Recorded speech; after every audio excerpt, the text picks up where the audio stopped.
Similarly अगर आप T2 time पे मेजर करोगे तो पानी अगर इस तरफ फ्लो हो रही है तो पार्टिकल यहाँ तक आ चुका है, तो पहले यहाँ था, अब यहाँ पर आ गया, तो काफ़ी डिस्टेंस इसने ट्रेवल कर लिया, मान लो d डिस्टेंस इसने ट्रेवल कर लिया। तो दोनों केस में आपने देखा एक में पानी रुका था तो टाइम भी वहीं था, मतलब टाइम बदलने पे पार्टिकल वहीं है। दूसरे वाले केस में आपने देखा कि टाइम बदलने पे पार्टिकल जो है हमारा वो भी बदल गया, मतलब कहीं और चला गया, उसमें डिस्प्लेसमेंट हो गया। ठीक है, तो मैं यही फॉर्मूला लिख दे रहा हूँ यहाँ पे, A is equal to AB की पावर n। ठीक है, ये फॉर्मूला हो जाता है आपका, जिससे आपको पता चल जाएगा कि यहाँ पर आपकी वेलोसिटी कितनी है। ठीक है,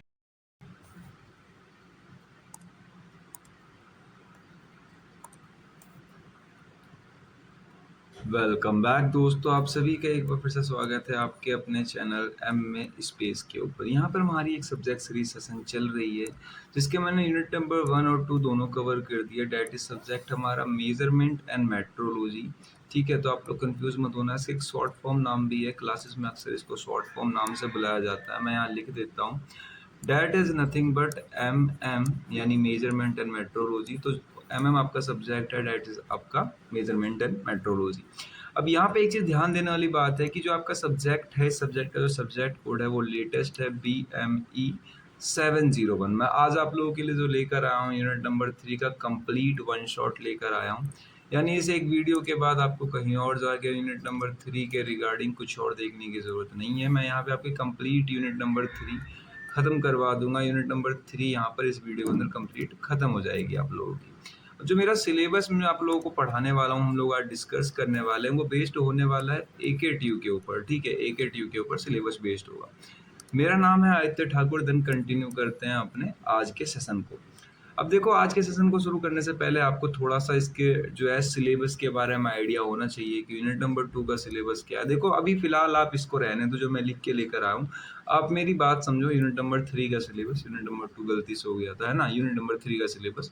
तो बेसिकली यूनिट नंबर 3 का जो सिलेबस है ना वो 3 पार्ट में डिवाइडेड है। ठीक है, इससे पहले भी अभी आपने यूनिट नंबर 2 के अंदर देखा होगा कि उसका सिलेबस भी 3 पार्ट में डिवाइडेड था। देखो, पार्ट 1, पार्ट 2 और पार्ट 3। और मैं एक चीज़ और बता देता हूँ आपका कि पार्ट 1 जो है वो पार्ट 2 के साथ में कोई रिलेशन नहीं रखता, और पार्ट 1 पार्ट 2 एक दूसरे में कोई रिलेशन नहीं रखते। आप कोई सा भी पहले पढ़ सकते हो। ठीक है, सिमिलरली पार्ट 2 और पार्ट 3 के बीच में भी कोई रिलेशन नहीं है, आप कोई सा भी पहले पढ़ सकते हो। तो एक दूसरे पार्ट के बीच में कोई रिलेशन नहीं है। अब देखो, पहला पार्ट जो है आपका, उसका नाम है, पहले पार्ट का आपका जो नाम है, that is nothing but that is flow of measurement. ठीक है, ध्यान रखना, फ्लो ऑफ मेजरमेंट। दूसरे वाले का नाम है डैट इज टाइम मेजरमेंट, और तीसरे वाले का है measurement of force and torque. तो बेसिकली तीनों अलग अलग टॉपिक है, तीनों में different different kind of instrument देखने को मिलेंगे आपको, different different theories and different different principle है। तो इन तीनों में आपको एक चीज़ देखना है कि बस खाली देखो, पहले वाले में क्या है कि आप फ्लो को किस तरीके से मेजर करते हो, दूसरे वाले में टेम्परेचर को किस तरीके से मेजर करते हो, एंड तीसरे वाले में है कि आप एक फोर्स और टॉर्क को किस तरीके से मेजर करते हो। ठीक है, तो यही मैंने तीनों लिख रखा है। अगर आप AKTU की ऑफिशियल वेबसाइट पे जाके चेकआउट करोगे तो आपको सेम मिलने वाला है। अब देखो, यहाँ पे मैंने लिख रखा है कि पहला टॉपिक जो है डेट्स इट आपका फ्लो मेजरमेंट है। ठीक है, देखो यहाँ लिख भी रखा है, फ्लो मेजरमेंट है। दूसरा second one is going to be our temperature measurement. ठीक है, second one is our temperature measurement. अब इसके बारे में डिटेल से बात मैं इसलिए नहीं कर रहा हूँ क्योंकि आगे हम फर्दर एक एक टॉपिक को डिटेल से ही पढ़ रहे होंगे, अगर आप चाहो तो देख सकते हो। और देखो, तीसरा टॉपिक जो हमारा निकल के आता है, that is measurement of force and torque. तो 3 टॉपिक हो गए हमारे, 3 अलग अलग टॉपिक, 3 अलग अलग पार्ट।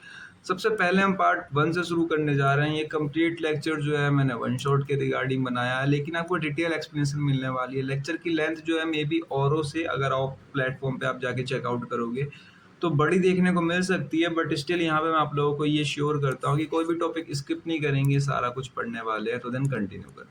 सबसे पहला टॉपिक हमारा शुरू होने जा रहा है, डैट इज फ्लो मेजरमेंट। अब देखो, फ्लो मेजरमेंट में ना बहुत से बच्चे कंफ्यूज होते हैं।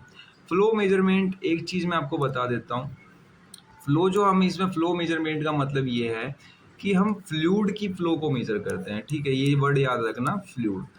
अब बहुत से बच्चों को ऐसा होगा कि फ्लूइड वर्ड पहली बार सुन रहे होंगे, आइडिया नहीं होगा फ्लूइड, तो मैं फ्लूइड और अच्छे तरीके से तोड़ के लिख देता हूँ यहाँ पे। फ्लूइड का मतलब होता है लिक्विड प्लस गैसेस। ठीक है, इन दोनों की अगर मिक्सचर कर दोगे आप तो डैट इज फ्लूइड।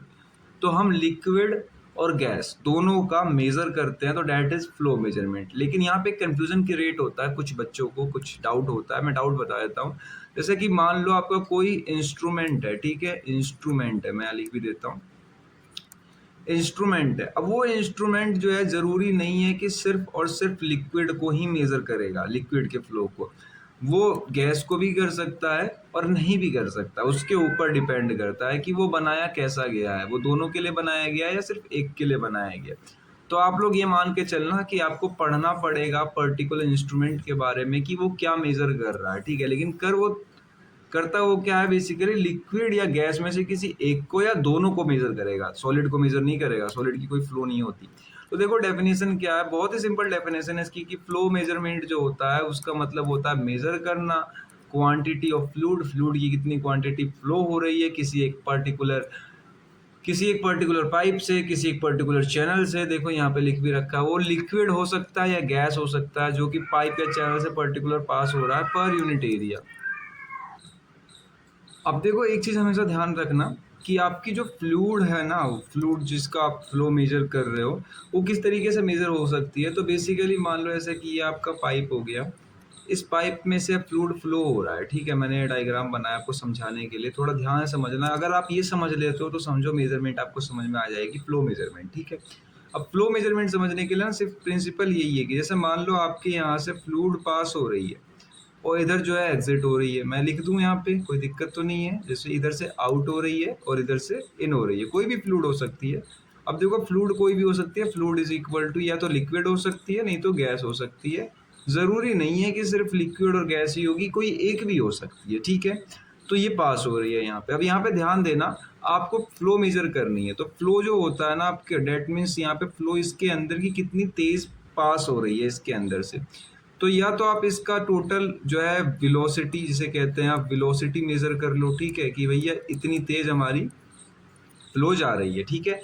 वेलोसिटी मतलब यहाँ पे आपकी हो जाएगी मीटर क्यूब पर सेकेंड, मतलब कि इतनी वॉल्यूम इसकी पास हो रही है, वॉल्यूमेट्रिक वेलोसिटी।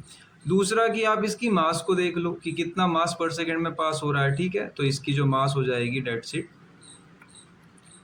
मास पर सेकेंड। तो आप कैसे चेक कर सकते हो, तो आपके हाथों में है कि आप किस तरीके से इसको बेसिकली कन्वर्ट करना चाहते हो। बट आई होप कि समझ में आ गया होगा कि आप मेजर क्या कर रहे हो, कैसे मेजर कर रहे हो, क्यों मेजर कर रहे हो, सारा डाउट क्लियर हो गए। अब देखो मैंने बहुत सिंपल लैंग्वेज में भी लिख रखा है जिन लोगों को समझ में नहीं आया हार्ड लैंग्वेज में, कि देखो कितना फ्लूइड जो है पास हो रहा है किसी एक गिवन टाइम के अंदर, वही आता है आपका फ्लो रेट कहलाता है और वही फ्लो मेजरमेंट भी होता है। यूनिट क्या होती है जो मैंने अभी आप लोगों को बताई, डेट्स इट, आपकी जो है मास क्यूब पर सेकेंड, लीटर क्यूब पर सेकेंड, किलोग्राम क्यूब पर सेकेंड, मीटर क्यूब पर घंटा। तो आपको जो अच्छा लगे आपको एक याद कर लो, वैसे सारे यूज होते हैं, आपको एक वैल्यू पता चल गई तो आप दूसरे में कन्वर्ट कर लोगे। अब देखो फ्लो ना कुछ प्रकार के होते हैं, फ्लो जो होते हैं जो मैं आपको बता रहा हूँ, फ्लो इतनी देर से लिक्विड का होगा नहीं तो गैस का होगा, उसके कुछ प्रकार होते हैं। मैं प्रकार समझा देता हूँ आपको, टाइप्स ऑफ फ्लो। अब देखो प्रकार ज़्यादा खतरनाक नहीं है, दो ही टाइप के मैंने आज खाली समझा रखे हैं, आपको समझने की कोशिश करना। पहले नंबर पे डाला है मैंने, लिखा है अपने नोट्स में, that is based on time behaviour. Time behaviour समझने से पहले आप ये समझो, जैसे मान लो आपके पास एक ये बकेट है, बकेट मतलब बाल्टी, ठीक है। अब ये बकेट हो गई आपके पास, इस बकेट के अंदर आपने क्या कर रखा है, पानी को भर रखा है। मान लो आपने पानी भर रखा है, ठीक है, ये लो आपने पानी भर दिया। दूसरे केस पे लेते हैं, हमारे पास एक चलती हुई रिवर है, ठीक है, ये रिवर जा रही है आपकी इस तरफ में, ये रिवर हो गई आपकी अच्छी खासी गोइंग है, ऑन गोइंग, ठीक है, इस तरफ में। तो अगर आप इसकी फ्लो मेजर करना चाहते हो, जैसे रुका हुआ पानी है आपका, ठीक है, रुका हुआ पानी का देखो T1 टाइम पे अगर आप देखोगे तो ये पानी यहीं मिलेगा, और T2 टाइम पे भी अगर आप चेक करोगे तो ये पानी का पार्टिकल आपको यहीं मिलेगा क्योंकि रुका हुआ पानी था। दूसरा है आपका चलता हुआ पानी। चलता हुआ पानी अगर आप देखो यहाँ पे,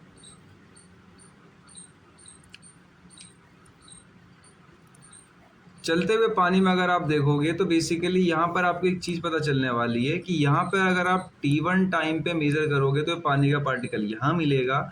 सिमिलरली अगर आप T2 टाइम पे मेजर करोगे तो पानी अगर इस तरफ फ्लो हो रही है तो पार्टिकल यहाँ तक आ चुका है। तो पहले यहाँ था, अब यहाँ पर आ गया, तो काफ़ी डिस्टेंस इसने ट्रेवल कर लिया, मान लो D डिस्टेंस इसने ट्रेवल कर लिया। तो दोनों केस में आपने देखा, एक में पानी रुका था तो टाइम भी वही था, मतलब टाइम बदलने पे पार्टिकल वही है। दूसरे वाले केस में आपने देखा कि टाइम बदलने पे पार्टिकल जो है हमारा वो भी बदल गया, मतलब कहीं और चला गया, उसमें डिस्प्लेसमेंट हो गया। ठीक है, तो मैं यही समझाना चाह रहा हूँ आपको कि दो तरीके के केस होते हैं। पहला आता है आपका स्टडी। स्टडी मतलब वो जब आपका फ्लो जो है वो पानी के टाइम के साथ में, मतलब पानी कह रहा हूँ, टाइम के साथ में चेंज नहीं हो रहा है। ठीक है, मतलब फ्लो आपका कांस्टेंट है, चल नहीं रहा है। ठीक है, दूसरी चीज आती है अनस्टडी फ्लो। अनस्टडी फ्लो की तो आप मेजर करोगे, एक चीज आप नोटिस करना, फ्लो जो होती है ना, जिसकी हम वेलोसिटी या फिर कुछ भी निकाल रहे हैं, जिसके अंदर हम फ्लो मेजरमेंट कर रहे हैं, वो रुके हुए पानी की करेंगे या चलते हुए पानी की करेंगे? किसकी करेंगे? किसकी? पानी का एग्जाम्पल लिया है मैंने, ध्यान रखना, पानी की नहीं करते हम। पानी का सिर्फ मैंने एग्जाम्पल लिया है। पानी के अलावा हवा हो गई, एयर हो गया, कोई गैस हो गई, इन सब का करते हैं हम। पानी तो मैंने सिर्फ कह दिया कि अभी पानी का कर रहे हैं, तो आप चलते हुए पानी का करोगे, रुके हुए पानी का करोगे? तो ऑब्वियस सी बात है, आप चलते हुए पानी का करो, रुके हुए की आपको क्या क्या क्या मतलब रुके हुए पानी के फ्लो की? क्योंकि रुका हुआ पानी तो रुका हुआ है। इसलिए हम जितनी भी कैलकुलेशन करते हैं सिर्फ और सिर्फ अनस्टडी फ्लो की करते हैं, स्टडी फ्लो की नहीं करते। अनस्टडी फ्लो क्या होता है कि जो फ्लो है आपका, देखो यहाँ लिख भी रखा है मैंने, कि जो फ्लो है आपका वो चेंज हो रहा है टाइम के रिस्पेक्ट में। ठीक है, तो आई होप कि आपको अब याद रहेगा। बच्चे यहीं पे कंफ्यूज होते हैं सबसे ज़्यादा, वो सोचते हैं कि पानी की तो हमें फ्लो ही तो चेक करनी है, तो हम स्टडी की भी कर लेंगे। स्टडी की करने का कोई फ़ायदा नहीं है ना, वो तो पानी रुका हुआ है। सेकेंड वन चलते हैं। Second one is our going to be based on nature of fluid motion. अब देखो आपका फ्लूइड जो है ना वो मोशन में, मोशन में किस केस में है? तो अनस्टडी के केस में, यानी अनस्टडी के फर्दर पार्ट्स हैं ये। अनस्टडी में भी पार्ट्स हैं, जैसा कि मान लो आपका पानी, मान लो ये मोशन में पानी है आपका, मतलब वही पानी वाला एग्जांपल ले रहा हूँ अभी। मान लो ये पानी मोशन में है, तो वो पानी मोशन में किस तरीके से हो सकता है? तो यानी पानी चल रहा होगा तभी मोशन में है। तो पानी जो चल रहा है वो दो तरीके से चल सकता है, तो लैमिनार की तरह चल सकता है, दूसरा टर्बुलेंट की तरह चल सकता है, यानी कि लैमिनार फ्लो कर सकता है या टर्बुलेंट फ्लो कर सकता है। अब ये दोनों क्या होते हैं, ये दोनों समझने के लिए ना आपको सिंपल समझना पड़ेगा कि जैसे आप लोग, अगर आप लोग एक, आपके घर में जो होती है, आपके घर में जो आपका नल होती है, ठीक है, नल मान लो, ठीक है, ये नल हो गई आपकी। इस नल को बहुत धीरे से खोल देना, थोड़ा सा खोल देना, तो इसमें से पानी एकदम सीधा सीधा सीधा निकलेगा। अगर आप ज़्यादा तेज खोल दोगे तो पानी कुछ इस तरीके से निकलने लगेगा, आरा टेढ़ा तिरछा मिर्चा कैसा भी। ठीक है, तो अगर कोई पानी फ्लो कर रहा है और उसकी वेलोसिटी बहुत ही कम है, ठीक है, देखो यहाँ पे लिख भी रखी है कि लो स्पीड, बहुत ही कम है, तो उसके पानी के एक लेयर दूसरे लेयर से टकराएंगे नहीं, वो सिंपल स्मूथ चल जाएंगे। तो जब पानी का नल का आप छोटी टोटी है उसको थोड़ा सा खोलोगे तो पानी बिल्कुल स्ट्रेट आएगा, सीधा आएगा। ठीक है, लेकिन अगर आप उसको पूरा खोल दोगे तो उसके अंदर क्या हो जाएगा? Direct turbulent flow. Turbulent flow कैसे?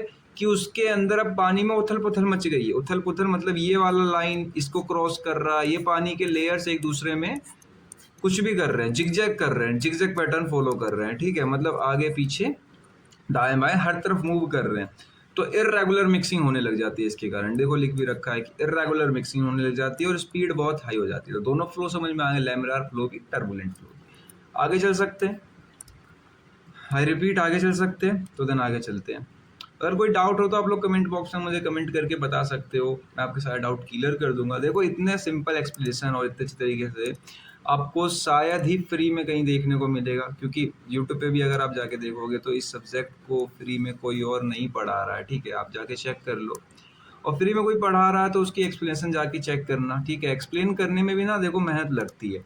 Next one is going to be types of flow rate, कि आप फ्लो रेट, अब बहुत से बच्चे कंफ्यूज यहाँ पर भी होते हैं कि आप व्हाट इज फ्लो रेट। तो ध्यान देना, थोड़ा ध्यान देने वाली बात है, शुरुआत में टर्म में थोड़ा ध्यान देना, आगे तो सब आपको समझ में आ जाएगा, बस खाली यहीं पे ध्यान देना है आपको। ठीक है, जब तक मैं इसके सिंपल बेसिक डेफिनेशन बता रहा हूँ, छोटे छोटे टर्म बता रहा हूँ, यहाँ पे ध्यान दे लो। आगे जैसे ही हमारे इंस्ट्रूमेंट शुरू होंगे, जैसे कि यहाँ से देखो इंस्ट्रूमेंट शुरू है, तो यहाँ से आप अगर ध्यान नहीं भी दोगे तो भी बात बन जाएगी, क्योंकि यहाँ पे जो पहली स्लाइड थी, दूसरी स्लाइड थी, वो बहुत ज़्यादा इंपॉर्टेंट थी। जैसे इंस्ट्रूमेंट शुरू होगा तो दिक्कत होना बंद हो जाएगी आपको। अब देखो फ्लो रेट मतलब कि जैसे मान लो ये आपका पाइप हो गया, ठीक है, इस पाइप में से आपकी जो पानी जा रही है उसको आप कैसे कैलकुलेट करोगे कि कितनी फ्लो जा रही है? तो that's it, flow rate. Flow rate दो तरीके से कैलकुलेट करी जाती है। पहला है वॉल्यूम के हिसाब से आप ये कैलकुलेट कर लो, दूसरा मास के हिसाब से कैलकुलेट कर लो। वॉल्यूम के हिसाब से कि हाँ, एक वॉल्यूम यानी मीटर क्यूब, कितने मीटर क्यूब पर सेकेंड पास हुआ, तो डेट सेट आपका वॉल्यूम के हिसाब से। मान लो एग्जाम्पल के तौर पे कि यहाँ पर आपका जो है 1 सेकेंड के अंदर में 1000 मीटर क्यूब पर सेकेंड में वॉल्यूम पास हो रहा है, तो इतनी स्पीड है आपके पानी की। मतलब मैंने पानी का एग्जांपल लिया, अगर गैस का लोगे तो आपकी गैस इतना तेज उस पूरे पाइप में जा रहा है। मास फ्लो की मान लो, मास मतलब कि किलोग्राम में ले लो, लीटर में ले लो। जैसे मान लो कि 1000 लीटर पर सेकेंड पानी आपका पास हो रहा है, ठीक है। अब इन दोनों का फॉर्मूला भी लिख रखा है मैंने, तो आप लोग कंफ्यूज मत होना, मैं फॉर्मूला दिखा देता हूँ, ठीक है। देखो फॉर्मूला दिखा देता हूँ। Formula is nothing but that is Q A B. Q A B मतलब क्यू यहाँ पर आपका डिस्चार्ज है, ए यहाँ पर क्रॉस सेक्शन एरिया है पाइप का, और बी यहाँ पर क्या है, वॉल्यूम है आपके उस बी कह रहा हूँ आपके उस पाइप लाइन की, ठीक है, उस पानी जो आपका यहाँ पे पास हो रहा है, डिस्चार्ज आप कैसे निकालोगे। दूसरा आता है यहाँ पे आपका रो, ठीक है। रो मतलब डेंसिटी, यानी कि उसकी स्पेसिफिक डेंसिटी उस पानी की या एयर की या गैस की, जो भी आप यूज़ कर रहे हो। A for cross section area, B for volume. तो इस तरीके से आपको आइडिया लग जाएगा कि व्हाट इज दिस। अब यहाँ पे देखो मैं बताया था कि मास पर सेकेंड था और ऊपर वाले में क्या था, वॉल्यूम पर सेकेंड। और दोनों दिखाया मैंने, वॉल्यूम पर सेकेंड तो मीटर क्यूब पर सेकेंड, क्योंकि वॉल्यूम मीटर क्यूब में नापा जाता है और मास को हम किलोग्राम में भी नापते हैं, लेकिन लिक्विड के केस में लीटर में नापते हैं, ठीक है, ध्यान रखना, लिक्विड के केस में लीटर में नापते हैं। आई होप कितना समझ में आ गया होगा। आगे चल सकते हैं, आगे चलूँ मैं, उधर आगे कंटिन्यू करते हैं। अब देखो आगे कंटिन्यू करते हैं और हमारा सबसे पहला इंस्ट्रूमेंट पढ़ने जा रहे हैं हम, ठीक है। ये हमारा that is hot wire anemometer. क्या एक इंस्ट्रूमेंट है, मैं यहाँ लिख दूं, जो मैं बता रहा हूँ उस पर ध्यान देना। बाद में कि जब आप नोट्स डाउनलोड करोगे तो नोट्स में तो सब कुछ लिखा हुआ मिलेगा ही आपको, लेकिन नोट्स से एक्स्ट्रा अगर समझना है तो मेरी बातों पे ध्यान देना, एक्सप्लेनेशन पे ध्यान देना, ठीक है। अब इंस्ट्रूमेंट है, इंस्ट्रूमेंट क्या क्या, ये इंस्ट्रूमेंट क्या मेजर करेगा। अब तो आपको भी आइडिया लग गया होगा कि हॉट वायर एनीमोमीटर अगर एक इंस्ट्रूमेंट है तो ये क्या मेजर करेगा, तो ऑब्वियसली बात है फ्लो रेट मेजर करेगा। और अभी आपने देखा कि ऊपर फ्लो रेट दो तरीके से मेजर करे जाते हैं, पहला तो है वॉल्यूम के, दूसरा मास से। तो देखते हैं ये वाला किससे करता है, मतलब करेगा तो इतना ही, इतना आपको आइडिया लग गया, ठीक है। तो देन कंटिन्यू करते हैं। अब हॉट वायर एनीमोमीटर को मैं हाईलाइट कर देता हूँ, क्योंकि ये क्वेश्चन जो है एग्जाम पॉइंट ऑफ व्यू से काफ़ी ज़्यादा इंपॉर्टेंट है, ठीक है। पूछा भी गया है बहुत बार, तो आप लोग पढ़ लेना अच्छे तरीके से। हाईलाइट कर दिया और इसके साथ मैंने यहाँ पे इसके ऊपर 3 स्टार भी बना दिए, ठीक है। तो देखो अब हॉट वायर एनीमोमीटर जो होता है आपका, उसको HWA बुलाते हैं। ये एक high precision velocity measuring instrument है। वेलोसिटी मेजर कर रहा है, ठीक है, क्या कर रहा है, वेलोसिटी मेजर कर रहा है। यूज टू मेजर, देखो use to measure air and gas velocities, मतलब कि सिर्फ और सिर्फ ध्यान देना, एयर नहीं तो गैस, इन दो की ही वेलोसिटी मेजर कर रहा है, लिक्विड की नहीं कर रहा है। मैंने बताया ना, इंस्ट्रूमेंट के ऊपर है कि वो किसकी मेजर कर रहा है। जैसे ये वाला लिक्विड की नहीं कर रहा है, ठीक है, तो लिक्विड के आगे आपको क्या करना पड़ेगा, कट्टा लगाना पड़ेगा। मतलब लिक्विड नहीं होगा यहाँ पे मेजर, सिर्फ एयर नहीं तो गैस, दो की वेलोसिटी मेजर कर रहा है, ठीक है। आई होप कि आपको समझ में आ गया होगा। देन कंटिन्यू करते हैं। अब इसका प्रिंसिपल समझने से पहले आप समझो कि ये करता क्या है, किस तरीके से मेजर करता है। ऐसे मान लो ये आपका एक पाइप हो गया, ठीक है, मैं यहाँ डायग्राम बना दे रहा हूँ, डायग्राम पे थोड़ा ध्यान देना। ये पाइप हो गया और पाइप के अंदर क्या हो गया कि ये आपकी जो है एयर इनलेट कर रही है। एयर क्यों, क्योंकि सिर्फ एयर और गैस ही मेजर करता, पानी इनलेट नहीं करेगी, सिर्फ एयर करेगी, ठीक है। तो मान लो यहाँ पे मैंने लिख भी दिया कि हाँ एयर इन कर रही है और यहाँ से एयर बाहर निकल रही है, तो अंदर कुछ ना कुछ तो आपको ऐसा करना पड़ेगा जिससे आपको पता चल जाए कि इसकी वेलोसिटी कितनी है। तो उसको मेजर करने के लिए इसके अंदर एक प्रिंसिपल रखा गया है, डेट्स इट। इसके अंदर आप एक गर्म वायर रख दो, हॉट वायर रख दो, ठीक है। हॉट वायर जितनी तेज ठंडा होगा उतनी तेज आपको पता चल जाएगी कि इसकी वेलोसिटी कैसे है, क्योंकि हमने कुछ सेटअप बना रखा है ऐसा, ठीक है। सिंपल सा था, अभी मैंने ज़्यादा डिटेल में गया नहीं हूँ, समझ गए। देखो यही लिख भी रखा है यहाँ पे, अगर आप थोड़ा यहाँ पे ध्यान दोगे तो देखो यही लिख रखा है कि यहाँ पे व्हेन अ हीटेड वायर, कोई गर्म वायर प्लेस कर दिया जाए किसी एक फ्लोइंग फ्लूइड के रास्ते में, तो उसकी रेट ऑफ कूलिंग हम कैसे मेजर कर सकते हैं, वायर के डिपेंड करके कि फ्लूइड की वेलोसिटी क्या है। जैसे जैसे वो ठंडा होता जाएगा आपको पता चल जाएगा कि हाँ फ्लूइड, यहाँ पे देखो यहाँ पे फ्लूइड यूज किया गया है, बट एक्चुअली में फ्लूइड नहीं है। यहाँ पे ध्यान देना, यहाँ पे सिर्फ एयर और गैस है, लिक्विड नहीं है। अगर आप सोच लो कि हॉट वायर एनोमीटर लिक्विड भी मेजर करता है, तो ऐसा नहीं है। अब ये लिक्विड मेजर नहीं करता है तो इससे क्या होगा, अगर आप इसकी डिसएडवांटेज देखोगे तो यही तो होगी कि लिक्विड मेजर नहीं करता ये। ठीक है, आई होप कि आप रिलेट कर पा रहे हो एक टॉपिक से दूसरे टॉपिक के अंदर। अब देखो यहाँ पे मोर वेलोसिटी का मतलब जितनी ज़्यादा आपकी तेज़ की हवा तेज जितनी ज़्यादा रहेगी, उतनी जल्दी वो वायर आपकी ठंडी होगी जो आपने लगा रखा है, और जितनी जल्दी वो ठंडी होगी उतनी जल्दी आपको रीडिंग देने लगेगी, रेजिस्टेंस चेंज करने लगेगी, और उतनी ज़्यादा करने लगेगी, इर्रेगुलर करने लगेगी, मतलब ज़्यादा ज़्यादा ज़्यादा वैल्यू बढ़ने लगेगी। तो आपको इससे क्या पता चलेगा, अगर ज़्यादा वैल्यू जल्दी जल्दी बढ़ रही है तो आपको इससे क्या पता चलेगा कि वेलोसिटी बहुत ज़्यादा है। एक्यूरेट कितनी है वो तो आप कैलकुलेट करके पता करोगे, लेकिन अगर ज़्यादा चेंज आ रहे हैं तो आपको क्या आइडिया लगेगा कि वेलोसिटी तो बहुत ज़्यादा है। तो इस तरीके से हॉट वायर एनीमोमीटर का पूरा प्रिंसिपल वर्क करता है। अब थोड़ा जो आपने इतना समझ लिया, ओवरव्यू ले लिया प्रिंसिपल का, लेकिन उस प्रिंसिपल का नाम क्या है, अभी तो नाम आपको पता ही नहीं है, ऐसा कुछ काम हो रहा है। तो नाम जो है ना उस प्रिंसिपल का, डैट इज आपका कन्वेक्टिव हीट ट्रांसफर प्रिंसिपल। अब व्हाट इज इट, ये है क्या।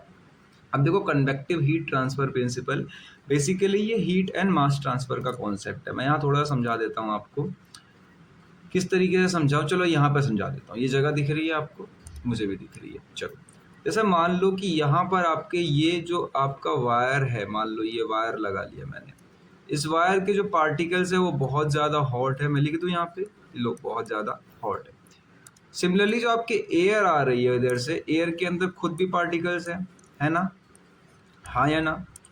ये तो समझ में आ रहा है कि एयर के अंदर खुद के पार्टिकल्स है। जैसे ही वो यहाँ पर आएंगे तो दोनों के बीच में क्या होगा, कोलाइड होगा। कोलाइड मतलब दोनों के बीच में टकराव हो। अब टकराव होगा तो क्या होगा, जो ये हॉट था, मतलब गर्मी जो थी, यहाँ पे एनर्जी, हॉट को आप एनर्जी भी लिख सकते हो, ठीक है, मैंने लिख दिया हॉट मतलब एनर्जी। तो ये अपनी एनर्जी को क्या कर देगा, ट्रांसमिट कर देगा इस वाले में, क्योंकि कोलाइड हुआ है। अब जब एनर्जी ट्रांसमिट कर देगा तो ये वाला जो पार्टिकल है ये क्या हो जाएगा, ये अब हॉट हो जाएगा। लेकिन मैंने आपको बताया कि एयर का फ्लो तेज है, बहाव तेज है हवा की। तो जब हवा की बहाव तेज है तो कुछ T1 समय पे, मान लेते हैं चलो T1 समय पे ये दोनों कोलाइड कर रहे थे, अगर आप T2 समय पे मेजर करोगे तो जो एयर का पार्टिकल है वो तो जा चुका, पीछे की तरफ जा चुका, यहाँ पर आ गया है।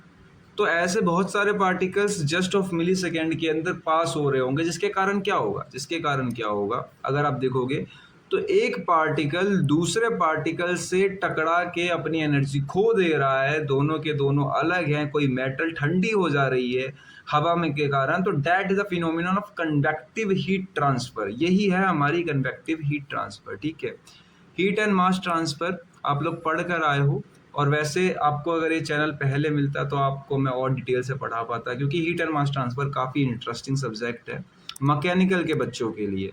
अगर आपने कहीं से भी पढ़ लिया ऐसे ही ऊपर नीचे करके तब तो बेकार बात है। आपको अगर आगे पढ़ाई करनी है दोबारा से पढ़ना पड़ेगा, क्योंकि सब्जेक्ट बहुत ज़्यादा, हीट एंड मास ट्रांसफर हो गया, टोम हो गया। अगर आप आगे कुछ कर रहे हो फील्ड में, गेट की तैयारी हो गई या ईएससी हो गई, ईएससी जो पीयूसीयूज निकलते हैं आपके, या फिर आगे पढ़ना चाह रहे हो, जॉब चाहिए आपको पीएसयूज में, तो ये सब्जेक्ट तो आपको दोबारा पढ़ने पड़ेंगे और काफ़ी डिटेल में पढ़ने पड़ेंगे। चैनल आप लोगों को लेट मिला, इसमें थोड़ी सी हाँ मेरी भी गलती है, मैंने चैनल खोला ही अभी है, बट कोई बात नहीं, आपके जो जूनियर्स हैं उनको फ़ायदा हो जाएगा। अब देखो कंपोनेंट्स की बात करते हैं, सबसे पहला वही गर्म वायर जो आप लगा रहे हो। दूसरा यहाँ पे देखो प्रोन्स लिखा हुआ है यहाँ पे, ठीक है, प्रोन्स, प्रोन्स मतलब सपोर्टिंग प्रोन्स, जो आपके वायर को खींच के एकदम सीधा करके रखे, ठीक है। उसके electrical power supply, bridge circuit and signal amplifier, एक एक के बारे में डिटेल से बात करेंगे, चिंता मत लो। अब देखो डायग्राम, देखो आप, डायग्राम बहुत सिंपल है, इसमें कुछ ऐसा तो है नहीं कि आपको समझ में आएगा नहीं। देखो डायग्राम में अगर आप ध्यान से देखोगे तो ये इनलेट हो गया आपका, ठीक है। इस इनलेट को एक काम करते हैं, लो हम कलर्ड इनलेट कर देते हैं, ठीक है, सही है, दिख रहा है सही अच्छी तरीके से। और इस इनलेट का एक कॉपी भी निकाल लेते हैं और इसको रख देते हैं आउटलेट में। दो आउटलेट हो गए, इनलेट हो गए इसके। अब यहाँ पर थोड़ा ध्यान देना, बच्चे यहीं पे कंफ्यूज होते हैं, क्योंकि यहाँ पे एक इंटरेस्टिंग चीज़ आने वाली है, ठीक है। अब सब कुछ आपने समझ लिया है, सारी मेहनत कर ली है, यहीं पे कंफ्यूजन होता है कुछ बच्चों को, ठीक है। इधर से फ्लूइड इन हो रही है, फ्लूइड मतलब सिर्फ एयर और गैस, और इधर से क्या है आपका फ्लूइड आउट हो रही है, ठीक है। फ्लूइड मतलब एयर और गैस, ठीक है। अब यहाँ पे देखो बीच में आपने वायर लगा रखी है, इस वायर को ऐसे लगाया गया है, ठीक है। डायग्राम में ढंग से दिखाया नहीं है। ये वायर इधर तो आपकी हो जाएगी एक प्रोंच जो मैं बता रहा हूँ आपको, और नीचे भी हो जाएगी एक प्रोंच जो सपोर्टिंग प्रोंच है, ठीक है। और वायर को एकदम खींच के लगाया गया है ताकि इसके अंदर वाइब्रेशन ना हो, ठीक है। तो इन दोनों को सपोर्टिंग प्रोंच की हेल्प से खींच के लगाया हुआ है। इस तरीके से वायर कुछ लगी हुई है आपकी यहाँ। तो जैसे ही वायर के कंट्रैक्ट में कोई एयर आएगा और पीछे की तरफ निकल जाएगा तो क्या होगा, ये कूल होने लगेगा, आपको भी पता है। मतलब ये अपनी हीट एनर्जी खोने लगेगा। जब ये हीट एनर्जी खोने लगेगा तो यहाँ पर क्या होगा, यहाँ पर जो आपने देखो, अगर आप देखोगे डायग्राम में तो ढंग से, तो यहाँ पर आपका एक रेजिस्टेंस मिसिंग है। ये वाला रेजिस्टेंस है ही नहीं, ये रेजिस्टेंस का काम ये कर रहा है, ये आपको वैल्यू देने लगेगा इस रेजिस्टेंस की। और व्हीट स्टोन ब्रिज अगर आपने 12th में थोड़ी सी भी पढ़ी होगी तो ठीक है, नहीं तो सिर्फ इतनी ही ज़रूरत है व्हीट स्टोन ब्रिज की। यहाँ पे मैं लिख दे रहा हूँ कितनी ज़रूरत है। व्हीट स्टोन ब्रिज की सिर्फ इतनी ज़रूरत है कि आपको ये फॉर्मूला पता होना चाहिए, R1 divide by R2 is equal to R3 divide by R4, ठीक है। सिर्फ इतना फॉर्मूला आपको पता होना चाहिए। अब देखो अगर आप थोड़ा नोटिस करोगे तो यहाँ पे आपको क्या पता है, R1 पता है, R3 पता है, और इसको R4 कर लेना, नोट्स बनाते समय मिस्टेक हो गई थी। यहाँ पे सिर्फ आपको नहीं पता है तो क्या नहीं पता, R2 नहीं पता है, ठीक है। तो देखो R1 पता है, R3 पता है, R4 पता है, यहाँ से आप R2 कैलकुलेट कर लोगे। अगर आपको रेजिस्टेंस की वैल्यू मिल गई तो रेजिस्टेंस की वैल्यू को आप कन्वर्ट कर लेना, ठीक है। रेजिस्टेंस की वैल्यू को कन्वर्ट कर लेना लीटर पर सेकेंड में या वॉल्यूम पर सेकेंड, दोनों में से कोई सा भी मेजर कर लोगे आपको पता चल जाएगा। अब इन सबको चलाने के लिए आपने एक चीज नोटिस करी, हमारी वायर जो गर्म हो रही है उस गर्म को हम हीट कैसे कर रहे हैं उसे, ठीक है। हीट उसको ऐसे कर रहे हैं, या तो हम उसको इलेक्ट्रिसिटी दे रहे हैं एसी सप्लाई, या उसको बैटरी दे रहे हैं डीसी सप्लाई, ठीक है। मतलब हम खुद की सप्लाई दे रहे हैं, ये डिसएडवांटेज हो सकता है इसका, ठीक है। तो इस तरीके से आपको ऐसे अपने दिमाग में रखना है ताकि आपको ये आइडिया लग सके कि एडवांटेज बनाते समय या याद करते समय दिक्कत ना हो, ठीक है। आगे चलते हैं। अब देखो जो हॉट वायर एनीमोमीटर में सबसे मेन चीज़ है डेट इज आपकी हॉट वायर, क्योंकि वही तो है सबसे ज़्यादा मेन चीज़। अब ये सेंसर है, ये टंगस्टन या प्लेटिनम की बनी हुई होती है, 1.5 mm इसकी लेंथ होती है, डायमीटर 2 से लेकर 10 माइक्रोन तक होती है। सब डिटेल्ड नोटिफिकेशन मैंने लिख रखी है कि आपको याद करनी हो याद कर सकते हो। देखो सपोर्टिंग प्रोंच देखो मैंने यहाँ बता रखा है, सपोर्टिंग प्रोंच की भैया ये जो होती है ये हॉट वायर मैकेनिकली होती है, मेडेड ऑफ स्टेनलेस स्टील की बनी हुई होती है, प्रिवेंट करती है वाइब्रेशन डैमेज। देखो मैं बताया ना, वाइब्रेशन जो हो रही होती है उसके बीच में उसको रोकने का काम करती है। तो डिटेल जब नोट आप पढ़ोगे, क्योंकि ये चीज़ जो है मैंने आपको बता दी है, वही लिख रखा है बस खाली यहाँ पे, ठीक है। तो ये उतना बताना उतना एफिशिएंट नहीं। पावर सप्लाई वही कि आपको जो है यहाँ पे अपने कांस्टेंट बनाने के रखने के लिए वैल्यू को, तार को गर्म करने के रखने के लिए आपको पावर सप्लाई चाहिए। फिर व्हीट स्टोन ब्रिज चाहिए आपको। व्हीट स्टोन ब्रिज क्यों चाहिए, क्योंकि यहाँ पर आप उसकी वैल्यू निकालोगे, स्मॉल चेंज जो रेजिस्टेंस में आ रहा है उसको आप डिटेक्ट करोगे, उसकी वैल्यू चेक करोगे और उसको वोल्टेज सिग्नल में कन्वर्ट करोगे, ठीक है। तो आई होप कितना समझ में आ गया होगा। देन आगे चलते हैं। अब देखो यहाँ पे थोड़ा सा ध्यान देना, आपने सब कुछ समझ लिया है, मान लो 90% आपने समझ लिया। यहाँ पे एक टिपिकल क्वेश्चन आता है, कई बार इस क्वेश्चन को, मतलब कभी कभार क्या यार, आप ऐसा समझो कि जो क्वेश्चन है इसको अगर घुमा के पूछा जाता है, अगर ये क्वेश्चन थोड़ा सा घुमा कर आएगा तो आपसे ये पूछ लिया जाएगा, ठीक है,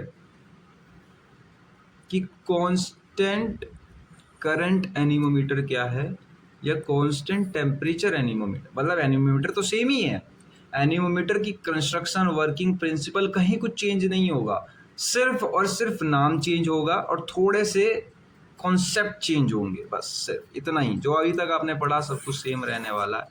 मैं समझाता हूँ किस तरीके से। अब देखो ये आपके प्रोंज हो गए, ठीक है।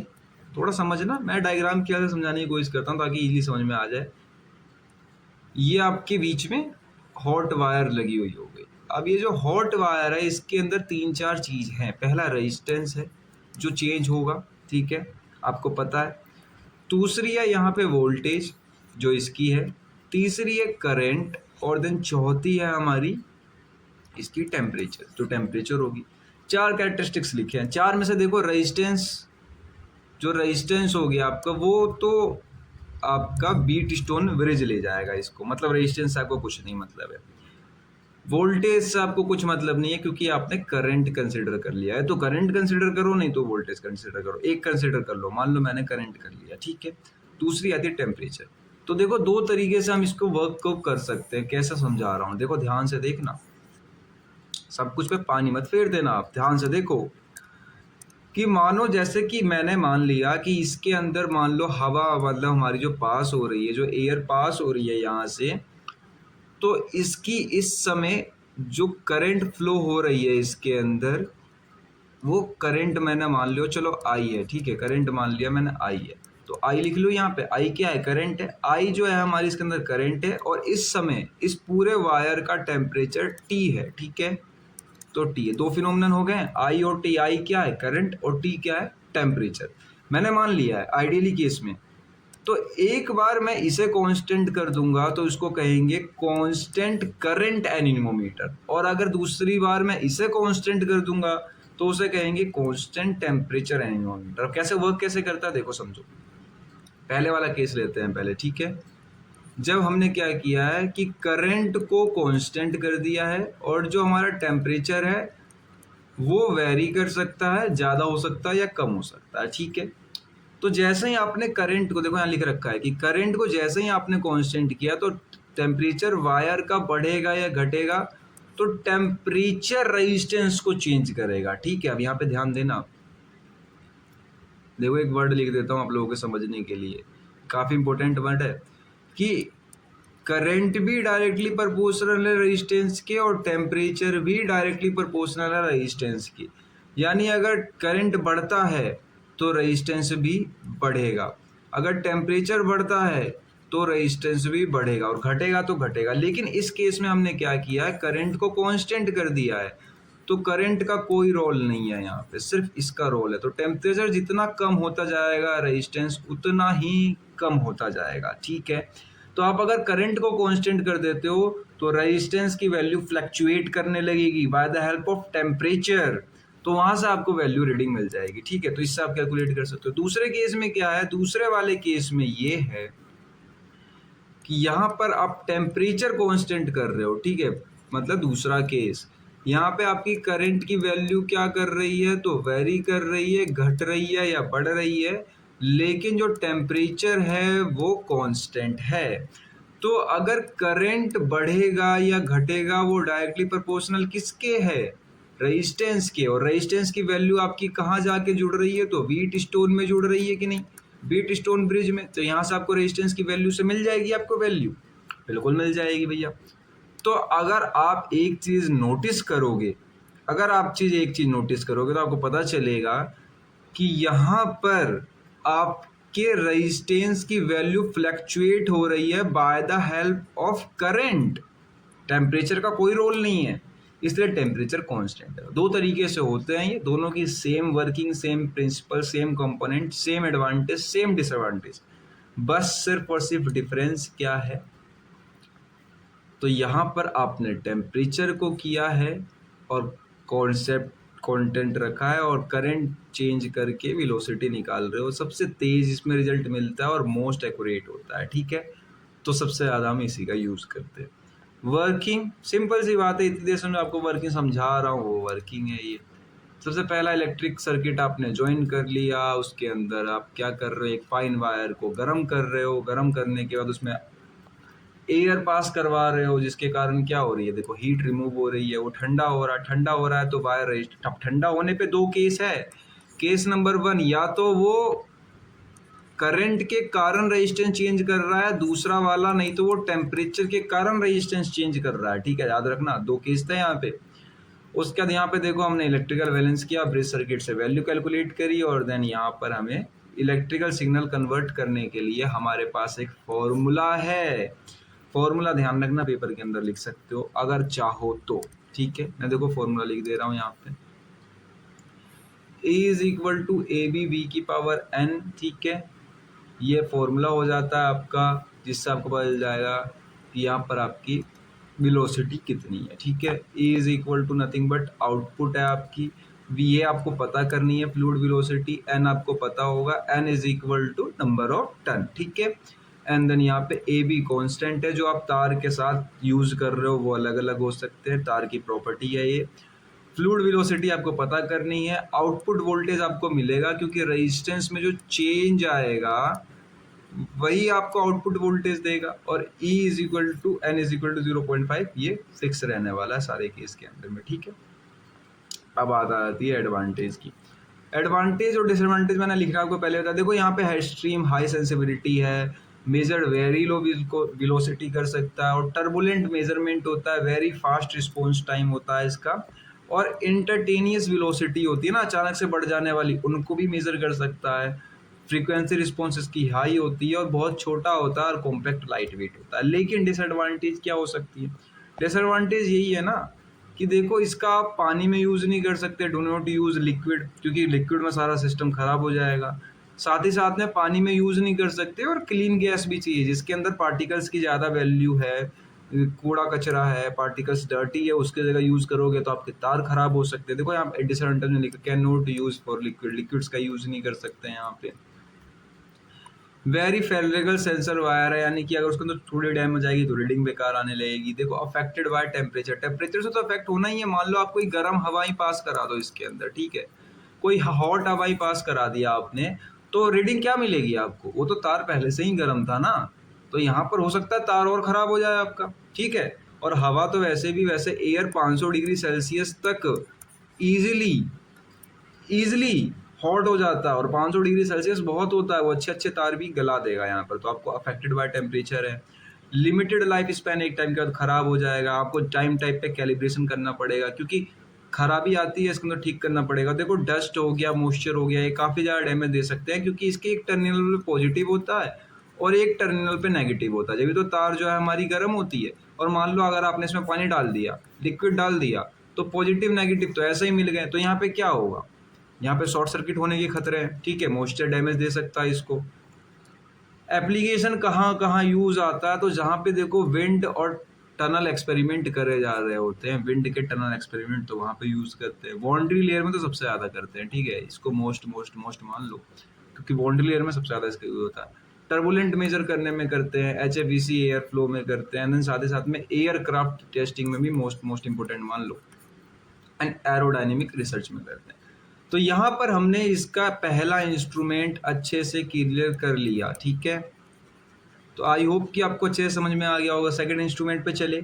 अब पहले इंस्ट्रूमेंट में आपने एक चीज़ नोटिस करी या नहीं करी, मैं यहाँ लिख देता हूँ, अच्छे से लिख देता हूँ, आँख खोल के देख लेना, ये मैंने कहीं नोट्स में नहीं लिखे हैं, कि यहाँ पर जो आपका कंटेक्ट मेथड रहा है, आपकी जो फ्लूइड है, यानी जो आपका फ्लूइड है, वो ध्यान देना, फ्लूइड ने आपके वायर के साथ में कांटेक्ट किया है, यानी दोनों के बीच में कांटेक्ट हुआ है, तब आपको पता चला है कि इसकी वेलोसिटी कितनी है, ठीक है। बिना कांटेक्ट करे नहीं हुआ है, कांटेक्ट मेथड है, तो इसमें लॉस ज़्यादा होते हैं, ठीक है। आई होप कि आपको पहला इंस्ट्रूमेंट समझ में आ गया होगा। दूसरा इंस्ट्रूमेंट भी इसी के ऊपर बेस्ड है। दूसरा instrument that is our laser Doppler velocimetry. अब देखो इसको मैं हाईलाइट कर देता हूँ क्योंकि ये क्वेश्चन भी इम्पोर्टेंट है। ये भी सेम काम करेगा, फ्लो मेजर करेगा, आप लोग कंफ्यूज मत होना, ठीक है। फ्लो ही मेजर करेंगे हम भी इससे, जैसे ऊपर वाले से भी फ्लो मेजर किया, इससे भी फ्लो मेजर करेंगे। और मैं यहाँ पे इसके ऊपर लो 3 स्टार बना देता हूँ क्योंकि इम्पोर्टेंट क्वेश्चन है, ठीक है।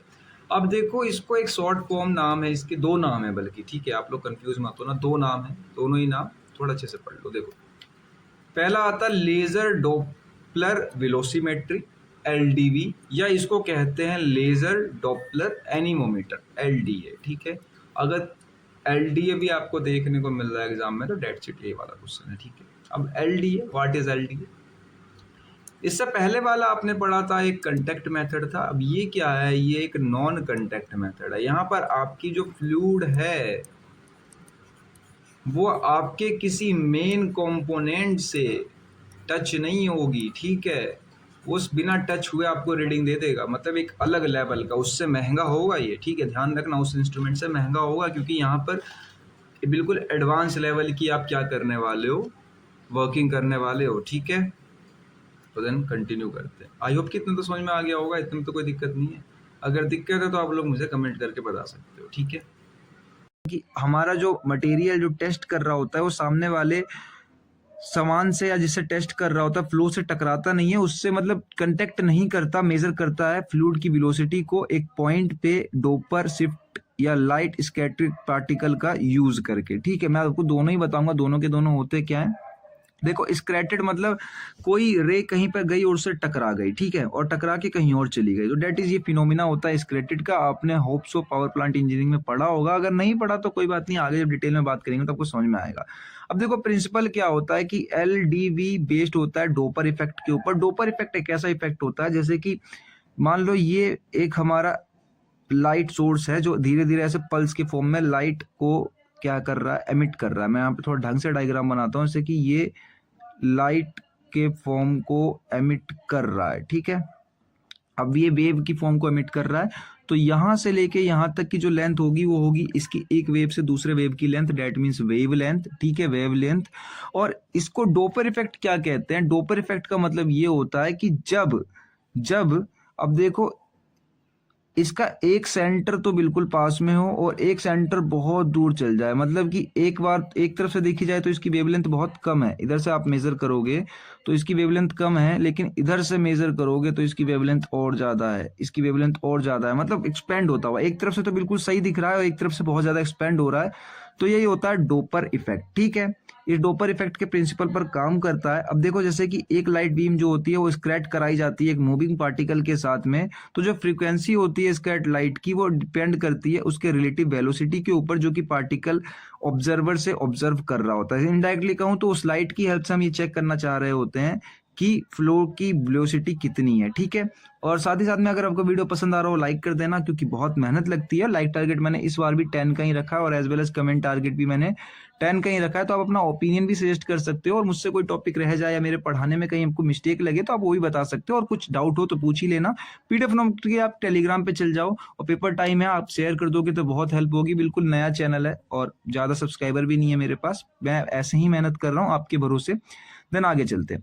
आगे देखो basic Doppler effect in optics में होता क्या है। डोपलर इफेक्ट क्या होती है? एक लेजर बीम जो होती है फ्रीक्वेंसी से स्ट्राइक करती है एक मूविंग पार्टिकल के ऊपर, वेलोसिटी v1 मान लो आप, ठीक है। तो जो पार्टिकल होता है वो तो बीम के पास जाता है, स्कैटर लाइट फ्रीक्वेंसी इंक्रीज हो जाती है उसकी। देखो एक केस में तो वो या तो बीम के पास जाएगा, दूसरे वाले केस में उससे दूर जाएगा जिसमें उसकी फ्रीक्वेंसी जो होती है डिक्रीज होती है। मैं दोनों ही केस आपको यहाँ पे डायग्राम की वजह से समझाने की कोशिश करता हूँ। देखो पहला वाला केस यही था कि एक तरफ से तो वो बिल्कुल पार्टिकल इस बीम के पास जा रहा है और दूसरे तरफ से दूर होता हुआ जा रहा है, ठीक है। दो ही केस है। देखो एक से तो बीम के इतना पास है और दूसरे तरफ से देखोगे तो वो इतना दूर है, ठीक है। तो पहला केस इधर वाला होता है, दूसरा केस इधर वाला होता है। आई होप कि आपको समझ में आ गया होगा। यही लिखा हुआ है कि एक तो है बीम के बिल्कुल पास जाता है जिसके कारण फ्रीक्वेंसी बढ़ जाती है उसकी, यानी फ्रीक्वेंसी मतलब क्या होता है? फ्रीक्वेंसी का मतलब ये होता है कि एक सेकेंड में कितने वेव फॉर्म जनरेट हो रहे हैं उस एक बीम से। तो यहाँ दूसरी तरफ पास पास हो रहे हैं, जल्दी हो रहे हैं, एक तरफ जो है फ्रीक्वेंसी घट जाती है क्योंकि दूर दूर हो रहे होते हैं, ठीक है। अब देखो इन्हीं दोनों की फ्रीक्वेंसी वो जो डिफरेंस निकाला था डेल एफ, उसको सीधा प्रोपोर्शनली होती है वेलोसिटी के पार्टिकल से, और इसी से हम निकालते हैं उसकी फ्लो ऑफ स्पीड, जो कि यहाँ पे del F flow of speed है, और 2v divide by lambda into multiply by sine theta 2 ये फॉर्मूला है। इसी का हेल्प करके हम निकालते हैं वो फ्लो ऑफ वेलोसिटी उसकी। देखो f जो है डोपलर फ्रीक्वेंसी, डेल शिफ्ट है, यहाँ पे v वेलोसिटी है उस पार्टिकल की या फ्लो की वेलोसिटी कह लो, लैम्डा जो है वो वेवलेंथ है लेजर लाइट की कि कितनी कितनी दूरी पर है, और एंगल जो है difference between two laser beams, दोनों लेजर बीम्स के बीच में और डिफरेंस जो है एंगल है, ठीक है, एंगल जो है दोनों के बीच का। डायग्राम की हेल्प से देखोगे तो आपको और समझ में आएगा। जैसे मान लो कि ये जो पाइप है, इस पाइप के अंदर हमने इधर से फ्लो डाल रखा है और वो फ्लो ऊपर की तरफ जा रहा है, ठीक है। और ये लगा रखी है हमने लेजर लाइट बीम स्प्लिटर से पास होकर आ रही है, जिससे वो कई सारे टुकड़ों में बढ़ जा रही है, दो हिस्से बराबर टुकड़ों में, और वो दोनों लेंस की हेल्प से सीधा एक पॉइंट पार्टिकल पे जाके मिल रहे हैं। उस पॉइंट से जितने भी पार्टिकल पास होंगे तो वो उस लाइट को स्कैटर कर देंगे, डेट मीन्स उस लाइट को बिखेर देंगे इधर उधर, और बिखरी हुई लाइट को हमारा लाइट डिटेक्टर डिटेक्ट करने वाला है, जो कि स्ट्रैकर्ड लाइट होती है हमारी। तो इससे हमें पता चलने वाला है कि फ्लो ऑफ स्पीड है कितनी। बेसिकली इसमें हमने यहाँ पे कोई फिजिकल टच नहीं दिया है, सिर्फ लाइट की हेल्प से सब कुछ कर रहे हैं, इसलिए ये ऑप्टिकल होता है, मतलब कि ऑप्टिक की हेल्प से हम इसको करते हैं, ठीक है। तो देखो इसके कंपोनेंट्स के नाम भी लिख रखे हैं मैंने। Laser source, beam splitter, focusing optics जिसे लेंस भी कह सकते हो आप, मेजरमेंट वॉल्यूम, इंटरफेरेंस जोन जहां पर टकराव हो रही है, उसके अलावा फ्लो विथ स्केलेटिंग पार्टिकल, जो स्केलेटिंग पार्टिकल आ रहे हैं जैसे धूल मिट्टी के कण हो गए, डस्ट के कण हो गए। उसके बाद फोटो डिटेक्टर जो फोटो डिटेक्ट कर रहा है, यानी कि जो लाइट स्केलेटिंग हो रही है उसको डिटेक्ट कर रहा है। देन लास्ट में सिग्नल प्रोसेसिंग जो उसको बढ़ा दे रहा है डाटा एनालिसिस करने के लिए। एक्चुअली में कुछ इस तरीके से दिखाई देता है हमारा यहाँ पर हमारी सिमिलरली डायग्राम। आप वैसे भी वाला पेपर में बनाने वाले हो नहीं, आप इसका सिंपल अगर रियल सिनेरियो इमेज चाहते हो तो आप इंटरनेट पे जाके सर्च कर लेना, वो हमारे सिलेबस में काम नहीं आएगा। मैं चाह नहीं रहा हूँ लेक्चर ज्यादा बड़ा हो, वरना मैं बता देता आपको अच्छी तरीके से। वैसे भी ये हमारा वन शॉट है तो वन शॉट में कितना ही बता पाऊंगा मैं आप लोगों को। अब देखो जो लेजर सोर्स होती है हमारी वो प्रोड्यूस करती है मोनोक्रोमेटिक। मोनोक्रोमेटिक का मतलब होता है सिमिलरली यहाँ पे लेजर लाइट, ठीक है, मतलब एक लाइट के ऊपर बहुत सारी कोहेरेंट लाइट्स, यानी कि एक ही लाइट के ऊपर एक ही पार्टिकल के ऊपर के बहुत सारे पार्टिकल फोटोन्स के बंडल एक साथ इकट्ठा करके भेजती है। बीम स्प्लिटर क्या करती है, उनको लेजर बीम को तोड़ देती है दो इक्वल पार्ट्स में, ठीक है, जो कि मिरर या प्रिज्म लगा के रखते हैं, बेसिकली वही होती है हमारी बीम स्प्लिटर। अब देखो फोकसिंग लेंस क्या करती है, उन दोनों लाइट को किसी एक हिस्से पर, किसी स्मॉल रीजन पर फोकस कर देती है। इसे कहते हैं मेजरमेंट वॉल्यूम। मेजरमेंट वॉल्यूम अगर आपसे पूछ लिया जाए कि एलडीवी की क्या होती है तो 2 मार्क्स के लिए क्वेश्चन बन जाता है आपका कि मेजरमेंट वॉल्यूम क्या होती है। और साथ ही साथ में डॉपलर इफेक्ट जो मैंने पढ़ाया था आपको वो भी 2 मार्क्स के लिए इंपॉर्टेंट था, ठीक है। अब देखो मेजरमेंट वॉल्यूम कुछ नहीं, छोटा सा हिस्सा है जो कि 1 mm² का होता है। अब स्कैटरिंग पार्टिकल वही जो टाइनी पार्टिकल्स स्मोक हो गए, डस्ट हो गए, जो फ्लो के अंदर आ रहे हैं, फोटो डिटेक्टर स्टेक्ट जो लाइट होती है उसको डिटेक्ट कर लेता है। एंड देन सिग्नल प्रोसेसिंग आगे आपने वो लगा रखा है ब्रिटस्टोन ब्रिज, जो भी लगा रखा है आपने, सिमिलरली वो आपके फ्रीक्वेंसी को शिफ्ट कर देता है वेलोसिटी के मेजरिंग करने के लिए, जिसे हम कैलिब्रेट यानी माप लेते हैं, ठीक है। अब देखो आगे इसकी वर्किंग किस तरीके से, बेसिकली वर्किंग आने से पहले ही आपको पूरी वर्किंग पता चल जाएगी, तो मैंने लिख रखा है ऐसे ही। स्टेप 1 में क्या है, मोनोक्रोमेटिक बीम जो होती है वो जनरेट होती है और स्प्लिट हो जाती है 2 इक्वल पार्ट्स में किसी एक स्प्लिटर की हेल्प से। स्टेप 2 में क्या है कि वो 2 बीम जो है एक लेंस पर पड़ती है और जाके इंस्ट्रक्ट होती है एक स्मॉल रीजन पे फ्लूइड फ्लो के ऊपर। 3 में यह है कि इंटरेक्शन जोन होता है, इंफ्रारेड टकराव होता है उन लोगों के बीच में, ब्राइट एंड डार्क जोन के बीच में, जो कि पार्टिकल फ्लो कर रहे होते हैं उस फ्लू पाइप के अंदर। 4th में है कि जो फ्लो होती है वो बहुत छोटे छोटे पार्टिकल्स लेकर आती है और ईच पार्टिकल्स के पास अपने खुद की सक्सेसिव फिंगर पॉइंट्स होती है, यानी उनके पास खुद की छोटी छोटी एनर्जियां होती है, जिसके कारण लाइट क्या करती है, स्क्रैच कर जाती है, या फिर यूं कहूं कि ओपेक टाइप होते हैं तो स्क्रैच कर जाती है, जिसके कारण फ्रीक्वेंसी जो होती है वो बदल जाती है, उसकी वेलोसिटी या उसके डायरेक्टली प्रोपोर्शनल हो जाती है, ठीक है। तो उसी लाइट को हम मेजर कर लेते हैं कलेक्ट करके फोटो डिटेक्टर की हेल्प से, और उसकी पोजीशन किसी एक एंगल पर होती है, ठीक है। 7वें स्टेप में क्या होता है कि photo detector output AC signal को देता है, जिससे हम उस क्वेश्चन मतलब हमारा जो वैल्यू निकला है हमारे फ्रीक्वेंसी का उसको चेंज कर लेते हैं अपनी वेलोसिटी में। तो जो फ्लूइड की वेलोसिटी निकल कर आती है एट लिस्ट में, देखो फ्लूइड की velocity is equal to lambda multiply by del F. Del F यहाँ पे फ्रीक्वेंसी है, साइन थीटा बाई 2 यहाँ पे मैंने सारी वैल्यू लिख रखी है, जो भी आपको समझ में ना इधर देख लेना। अगर आपको न्यूमेरिकल भी पढ़ने हैं तो मुझे कमेंट करके बता दो, वैसे न्यूमेरिकल ज्यादा आने वाले नहीं है BME सीरीज के अंदर, बट हाँ सफिशिएंट आएंगे, शायद 1 या 2 क्वेश्चन आ सकता है न्यूमेरिकल का किसी भी यूनिट से, वैसे सारे यूनिट में ही न्यूमेरिकल है। एडवांटेज इंपोर्टेंट है, डिसएडवांटेज इंपोर्टेंट है, पढ़ लो 2 मार्क्स के लिए। देखो पहले तो ये नॉन कंटेक्ट मेथड होता है तो हम इसको कहीं भी यूज कर सकते हैं। दूसरा वेरी हाई एक्यूरेसी होता है, सेंसिटिव भी होता है। तीसरा मेजर जो करता है वो इंस्टेंटली वेलोसिटी टर्बुलेंस दोनों को कर देता है और सुटेबल होता है साथ ही साथ में लो स्पीड फ्लो के लिए भी और हाई स्पीड फ्लो के लिए। और इसमें सबसे अच्छी बात क्या है कि इसमें आप लिक्विड और साथ ही साथ में गैस दोनों के दोनों को मेजर कर सकते हो। इससे पहले वाले में सिर्फ आप एयर और गैस को कर सकते थे, इसमें आप लिक्विड को भी मेजर कर सकते हो, ठीक है। एक्सपेंसिव होता है और कॉम्प्लेक्स सेटअप बनाना होता है, इनको रिक्वायर्ड ऑप्टिकल ट्रांसपेरेंट मीडियम चाहिए होता है, यानी कि जो आपने पाइप लगा रखा है वो ट्रांसपेरेंट होना चाहिए, अगर वो ट्रांसपेरेंट नहीं होगा तो लाइट कैसे पास होगी उसमें से, ठीक है। और आपको सीडिंग पार्टिकल चाहिए ही होंगे स्केटिंग के लिए। अगर बहुत ज्यादा क्लीन एयर या फ्लूइड आ रही है तो ये काम ही नहीं करेगा, किससे टकराएगा किससे, सुटेबल नहीं है। डेंस या ओपेक बहुत गंदे फ्लूइड के लिए, जो बहुत ज्यादा ही गंदा है उसके लिए भी सुटेबल नहीं है। अब देखो एडवांटेज ऑफ एलडीवी मतलब इस नाम से भी क्वेश्चन आता है शॉर्ट फॉर्म से। तो देखो टर्बुलेंट फ्लो को मेजर करने के लिए एयर और वाटर में, मैंने कहा था विंड टनल टेस्टिंग याद कर लेना, ये तो सब जगह ही आने वाली है। एरोस्पेस में, एरोडायनेमिक में, इंजन इनटेक में, कंबशन रिसर्च में, बाउंड्री लेयर में, तो ये सब पुराने ही नाम है। आप एक किसी का याद कर लो, सब जगह वही काम आते हैं, 1-2 चेंज होते हैं तो होते हैं। देन वो टॉपिक भी हमारा खत्म हो गया। नेक्स्ट टॉपिक है हमारा रोटामीटर। रोटामीटर भी उतना ही इंपॉर्टेंट है जितने इंपॉर्टेंट वो हैं, ये भी 7 मार्क्स में उतनी बार ही आया है जितनी बार वो सब आए। 7 मार्क्स के लिए इंपॉर्टेंट क्वेश्चन।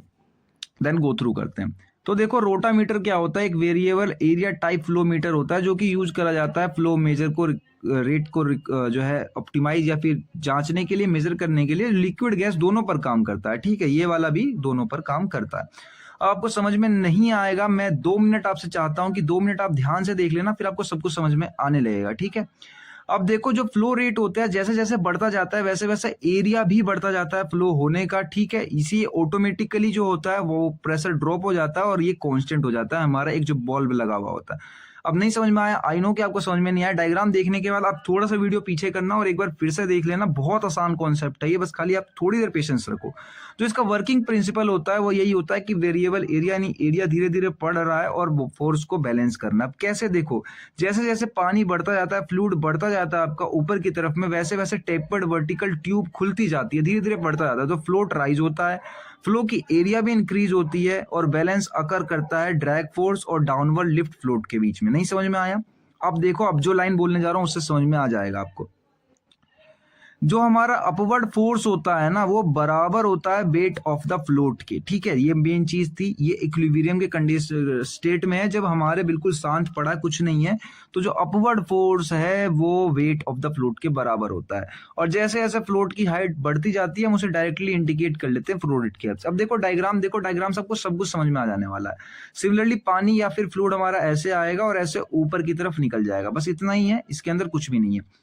अब देखो जो मेन चीज है वो बीच में है, यानी यहाँ पर है। अब देखो ये जो लगा रखा है हमने, डेट इज हमारा फ्लोट कह लो इसको या बॉब कह लो, ठीक है, जो भी है ये तैर रहा है हमारे इस फ्लो के ऊपर।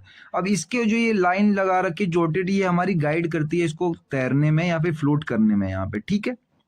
अब जैसे जैसे इसके अंदर पानी भरेगा या फिर यूं कह लो फ्लूइड भरता जाएगा आपका, तो धीरे धीरे इसको भी ऊपर ले जाने की कोशिश करेगा क्योंकि उसकी वेलोसिटी बहुत हाई होगी, लेकिन एक लिमिट सर्टेन पॉइंट पर आने के बाद ये रुक जाएगा क्योंकि इसका जो वेट होगा ना वो थोड़ा ज्यादा होता है, उसके ऊपर ग्रेविटी लगती है, ठीक है, ग्रेविटी लगती है तो ये रुक जाएगा। और जहां पर ये रुकेगा तो इसके ऊपर मार्किंग कर रखी है हमने कि ये इतने मीटर क्यूब पानी पर सेकेंड पास हो रहा है यहाँ से, तो या फ्लो पास हो रहा है, तो वो हम मेजर कर लेते हैं, बहुत आसान होता है। लाइन लगी पड़ी है, कैलिब्रेटेड स्केल होती है, जैसे जैसे ये ऊपर बढ़ता जाता है ना वैसे वैसे टेपर्ड होने के कारण इसका एरिया जो है ना वो भी इंक्रीज होता जाता है। यही लाइन मैं ऊपर समझाने की कोशिश कर रहा था, आई होप कि आपको समझ में आ गई होगी। अब देखो टेपर्ड ट्यूब के कंपोनेंट्स क्या क्या होते हैं, तो बहुत आसान है। एक तो फ्लोट लगा पड़ा है, दूसरा वो टेपर्ड ट्यूब ही है, तीसरा इनलेट आउटलेट जो आपकी कनेक्शन है जहां से फ्लूइड आएगा जाएगा, चौथा स्केल, एंड लास्ट में गाइड रोड। ये सब कुछ मैंने आपको बता दिया और वर्किंग भी समझा दिया मैंने आपको। देखो रियल में इसका जो डायग्राम होता है वो कुछ इस तरीके से होता है, बट मैं रियल प्रैक्टिस एग्जाम्पल इसलिए लेकर आया हूं ताकि आपको आइडिया लग सके कि आप पढ़ क्या रहे हो, ठीक है। अब देखो टेपर ट्यूब के बारे में क्या होता है, ये ग्लास का बना होता है, प्लास्टिक का बना होता है, मेटल का बना होता है। ऊपर से वाइडर होता है, चौड़ा होता है, नीचे से थोड़ा सा पतला नैरो टाइप होता है, एंड देन माउंटेड वर्टिकली, हमेशा वर्टिकल लगेगा, वर्टिकली ही लग सकता है, आप यहाँ पे इसको हॉरिजॉन्टल नहीं लगा सकते वरना काम नहीं करेगा, ठीक है। अब दूसरा आता है फ्लोट जो बीच में तैर रहा है। देखो freely moving inside the tube, ये ऊपर नीचे कर सकता है, स्टेनलेस स्टील, एल्यूमिनियम या प्लास्टिक किसी का भी बना सकते हैं इसको। डिफरेंट शेप का होता है, स्पेरिकल, सिलेंड्रिकल, कोनिकल, और ये ऊपर और नीचे फ्लो रेट के हिसाब से अप डाउन करता है, मूव करता है। अब देखो स्केल जो कि उसके ऊपर हमने सिंपली बना रखा है, कैलिब्रेटेड डायली सीधा मीटर क्यूब पर हॉवर में या फिर लीटर पर एमएम, ठीक है। तो ये इसकी यूनिट्स है जिसके अंदर हम इसको मेजर करते हैं। इनलेट आउटलेट वही हमारी जहां से पानी आ रही है, तो फ्लूइड नीचे से आती है और ऊपर की तरफ बाहर निकलती है, ठीक है। वर्किंग मैंने कहा था, वर्किंग आने से पहले आपको सारे ही कंपोनेंटे की वर्किंग मैं पहले ही बता चुका हूँ, ये तो खाली रिटर्न फॉर्मेट है, अगर आप नोट्स बना रहे हो तो आपको हेल्प करेगी ये। अब देखो फ्लूइड जो इंटर करती है रोटामीटर के अंदर नीचे से करती है एंड स्ट्राइक करते हुए जाती है फ्लोट को, और जिसके कारण ऊपर की तरफ एक फोर्स डेवलप होता है, ठीक है। तो जो हमारा फ्लोट है वो ऊपर की तरफ उठने लगता है, और कब तक उठता है, जब तक ड्रैग फोर्स बराबर ना हो जाए वेट ऑफ फ्लोट के, ठीक है, और जिसके कारण फ्लोट हमारा उठ रहा होता है। और जब दोनों के बीच में जो है फ्लोट डिस्टेंस हो जाती है, एरिया दोनों के बीच में है, वो दोनों के बीच में एरिया बढ़ रहा होता है, क्योंकि फ्लोट जैसे जैसे ऊपर जाएगा एरिया जो है हमारा वो इंक्रीज करता जाएगा, ठीक है, आपने देखा होगा। एंड देन हमारा नेक्स्ट क्या होता है, जो वेलोसिटी डिक्रीज करने लगती है, क्योंकि एक स्टेबलाइजेशन आता है एक सर्टेन हाइट पे जाके, जहां पर जाके फ्लोट रुक जाता है, तो वहीं पर हम उसको रीड कर लेते हैं, अपने स्केल में डाल लेते हैं, देख लेते हैं, और वहीं पे डायरेक्टली हमें ऑब्टेन करके मिल जाता है। फॉर्मूला होता है इसका Q इज इक्वल टू हमारा flow rate, CA 2 del P divide by rho, ठीक है। ये इसका फॉर्मूला, इस तरीके से हम इसको निकालते हैं। ईच एंड एवरी कंपोनेंट को मैंने लिख रखा है, एक फ्लो रेट है। ए भी, जो ए हमारा फ्लो रेट नहीं है, हमारा क्रॉस सेक्शन एरिया है, मैंने गलत लिख रखा है, ये हमारा क्रॉस सेक्शन एरिया है, ठीक है। उसके बाद ये कांस्टेंट प्रोसेस ड्रॉप पी है, जो कि 0 के बराबर ही होता है, यहाँ पे हमारा कांस्टेंट ही रहता है, क्योंकि प्रेशर में कोई छेड़खानी नहीं हुई है। फ्लूइड डेंसिटी हमारी बदल जाती है कभी कभार, और डिस्चार्ज और कोफिशिएंट जो कि कांस्टेंट रहता है हर केस में, ठीक है। एडवांटेज क्या है, 2 मार्क्स के लिए इंपॉर्टेंट है, एडवांटेज देख लो। एडवांटेज है कि सिंपल एंड चीप, बहुत सस्ता होता है। लो प्रेशर लॉसेस, यानी प्रेशर 0 ही होता है तो कोई लॉस नहीं होते। डायरेक्टली रीडिंग कर सकते हैं हम, no external power required. Suitable for both liquid and gas, दोनों के लिए काम करता है। और बहुत ज्यादा रेंज होती है इसकी फ्लो को मेजरमेंट करने के लिए। डिसएडवांटेज क्या है कि इंस्टॉल करा जाता है वर्टिकली सिर्फ, सुटेबल नहीं होता डायरेक्ट फ्लूइड्स के लिए, डर्टी गंदे फ्लूइड्स के लिए। And then glass type fragile, मतलब ये तो एक एरर है, मैंने आपको बताया था, जो कि होता है इनके अंदर। And occur affected by chain density, अगर डेंसिटी चेंज हो रही है तो दिक्कत हो जाती है, ठीक है। उसके बाद इसके कुछ एप्लीकेशंस है, एप्लीकेशंस कुछ नहीं, लेबोरेटरी में यूज करा जाता है, वाटर टर्मिनल प्लांट्स कह लो, ठीक है। उसके अलावा विंड टेस्टिंग में यूज नहीं करा जाता है इसका, विंड टेस्टिंग टर्मिनल जो मैं हर बार करता था। केमिकल इंडस्ट्री में, गैस पाइपलाइन में, बॉयलर में, और मेडिकल ऑक्सीजन फ्लो मीटर में। अब देखो कभी कभार पेपर में इसके एरर पूछ लिए जाते हैं कि एरर बताओ इसके अंदर क्या क्या होते हैं रोटामीटर के अंदर, 2 मार्क्स में। पहले पूछा गया तो मैंने बता दिया, पहला डेंसिटी एरर, दूसरा विस्कोसिटी एरर, तीसरा फ्लोट स्ट्राइक। फ्लोट स्ट्राइक, अगर डर्ट बहुत ज्यादा गंदगी है तो फ्लो के साथ स्टिकिंग शुरू हो जाती है, चिपकना शुरू हो जाता है फ्लोट। अगर विस्कोसिटी बहुत ज्यादा थिक फ्लूइड है, गाढ़ा फ्लूइड है, तो विस्कोसिटी एरर आती है। और कभी कभार डेंसिटी में चेंज होने के कारण डेंसिटी एरर जनरेट हो जाता है। 2 मार्क्स के लिए इंपॉर्टेंट क्वेश्चन है, तो मैंने उसे बता दूं। देन अब हम चलते हैं अपने नेक्स्ट टॉपिक के ऊपर, या फिर यूं कहूं कि बिल्कुल सेकंड पार्ट ही आ गए हम यूनिट के, जो कि है हमारा टेम्परेचर मेजरमेंट। हमने फ्लो मेजरमेंट के तीनों टॉपिक खत्म कर दिए हैं। आई होप कि आपको समझ में आ गए होंगे। नहीं आए तो डाउट कुछ भी हो पूछ सकते हो आप कमेंट में। 1 शॉट चल रही है BME 701, और पेज नंबर हम आ चुके हैं 10 तक, ठीक है। अब टेम्परेचर मेजरमेंट, सिमिलरली आप टेम्परेचर को मेजर करने वाले हो, तो टेम्परेचर को मेजर, जो temperature is the measure, temperature क्या करता है, मेजर करता है हॉटनेस या कोल्डनेस किसी एक बॉडी की, जो कि इंडिकेट करता है उसकी average kinetic energy of molecules को, ठीक है।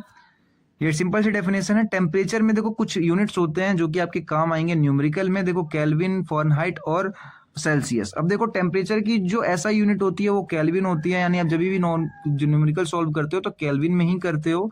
270 केल्विन पर पानी फ्रीज हो जाता है, 0 डिग्री 32 फॉरेनहाइट। ये तो नॉर्मल सी बात है, आपको पता होगा, मैं इनको क्या ही बताऊं। देन आगे चलते हैं। कन्वर्जन के लिए ये फॉर्मूला होता है कि 1 केल्विन बराबर होता है डिग्री सेल्सियस प्लस 273 के, ये चेंज करने में काम आता है। अब देखो 2 तरीके से हम टेम्परेचर मेजर करते हैं, 2 मेन मेथड है इसके चेंज करने के। पहला तो हम कंटेक्ट करके, यानी कि एक दूसरे पार्टिकल से कंटेक्ट करते हैं। दूसरा कंटेक्ट ही नहीं करते, हम लेजर की हेल्प से या फिर रेडिएशन की हेल्प से हम उसको टेम्परेचर मेजर कर लेते हैं। अब देखो जैसे कि टच करने वाला, तो आपने थर्मामीटर देखा होगा, आप छोटे होगे डॉक्टर के पास जाते होगे तो डॉक्टर एक तरीके का थर्मामीटर देता था आपको, तो उससे आपकी टेम्परेचर मेजर होती थी। लेकिन एक दूसरा नॉन कंटेक्ट वाला भी आपने देखा होगा, जो कोविड-19 आई थी तब एक पायरोमीटर करके एक हमारा कॉन्सेप्ट लेकर आया था, जब हम बिना किसी को टच करे सर के ऊपर एक इस तरीके का गन तान दिया करते थे उस आदमी के ऊपर, और उसका टेम्परेचर मेजर कर लेते थे। तो ये दोनों आपने देखे होंगे, दोनों ही मेथड से हम करते हैं किसी भी ऑब्जेक्ट का टेम्परेचर मेजर। यही लिखा पड़ा है यहाँ पे। देन चलते, पहला हम पढ़ने वाले हैं थर्मोमीटर, और थर्मोमीटर इंपोर्टेंट भी है, बट थर्मोमीटर पूछा नहीं जाता, पूछा जो जाता है मैं बताऊंगा आपको। देखो थर्मोमीटर क्या होता है, एक टेम्परेचर मेजरिंग इंस्ट्रूमेंट होता है, जो कि मेजर करता है डिग्री ऑफ हॉटनेस या कोल्डनेस ऑफ ए बॉडी, जो कि चेंज होती है उसकी फिजिकल प्रॉपर्टी ऑफ मटेरियल के साथ में, जैसे एक्सपेंशन ऑफ फ्लूइड का होना, चेंज इन इलेक्ट्रिकल रेजिस्टेंस। इतने तरीके से बेसिकली हम चेंज चेक कर सकते हैं थर्मोमीटर के अलग अलग। थर्मामीटर वो नहीं होता है जो छोटा सा आपने देखा है, थर्मामीटर मतलब सारे ही थर्मामीटर, थर्मा मतलब जितने भी थर्मल को हम चेक कर सकते हैं, थर्मल मेजरमेंट जितने भी करेंगे तो सारे के सारे थर्मामीटर ही कहलाते हैं, भले वो बड़े हों या बहुत इंडस्ट्री के लेवल हो, कहलाएंगे थर्मामीटर ही, ठीक है। तो हम इलेक्ट्रिकल रजिस्टर में चेंज करके, या वोल्टेज में चेंज करके, रेडिएशन में चेंज करके, या लिक्विड में चेंज करके हम चेक कर सकते हैं। अब देखो क्लासिफिकेशन कैसा है कि पहले हम मेजर किस तरीके से कर रहे हैं, तो लिक्विड ग्लास थर्मोमीटर 7 मार्क्स में क्वेश्चन आता है। दूसरा इलेक्ट्रिकल थर्मोमीटर, जिसके अंदर ये क्वेश्चन और एज वेल एज ये क्वेश्चन, तीनों के तीनों 7 मार्क्स में आते हैं, ठीक है।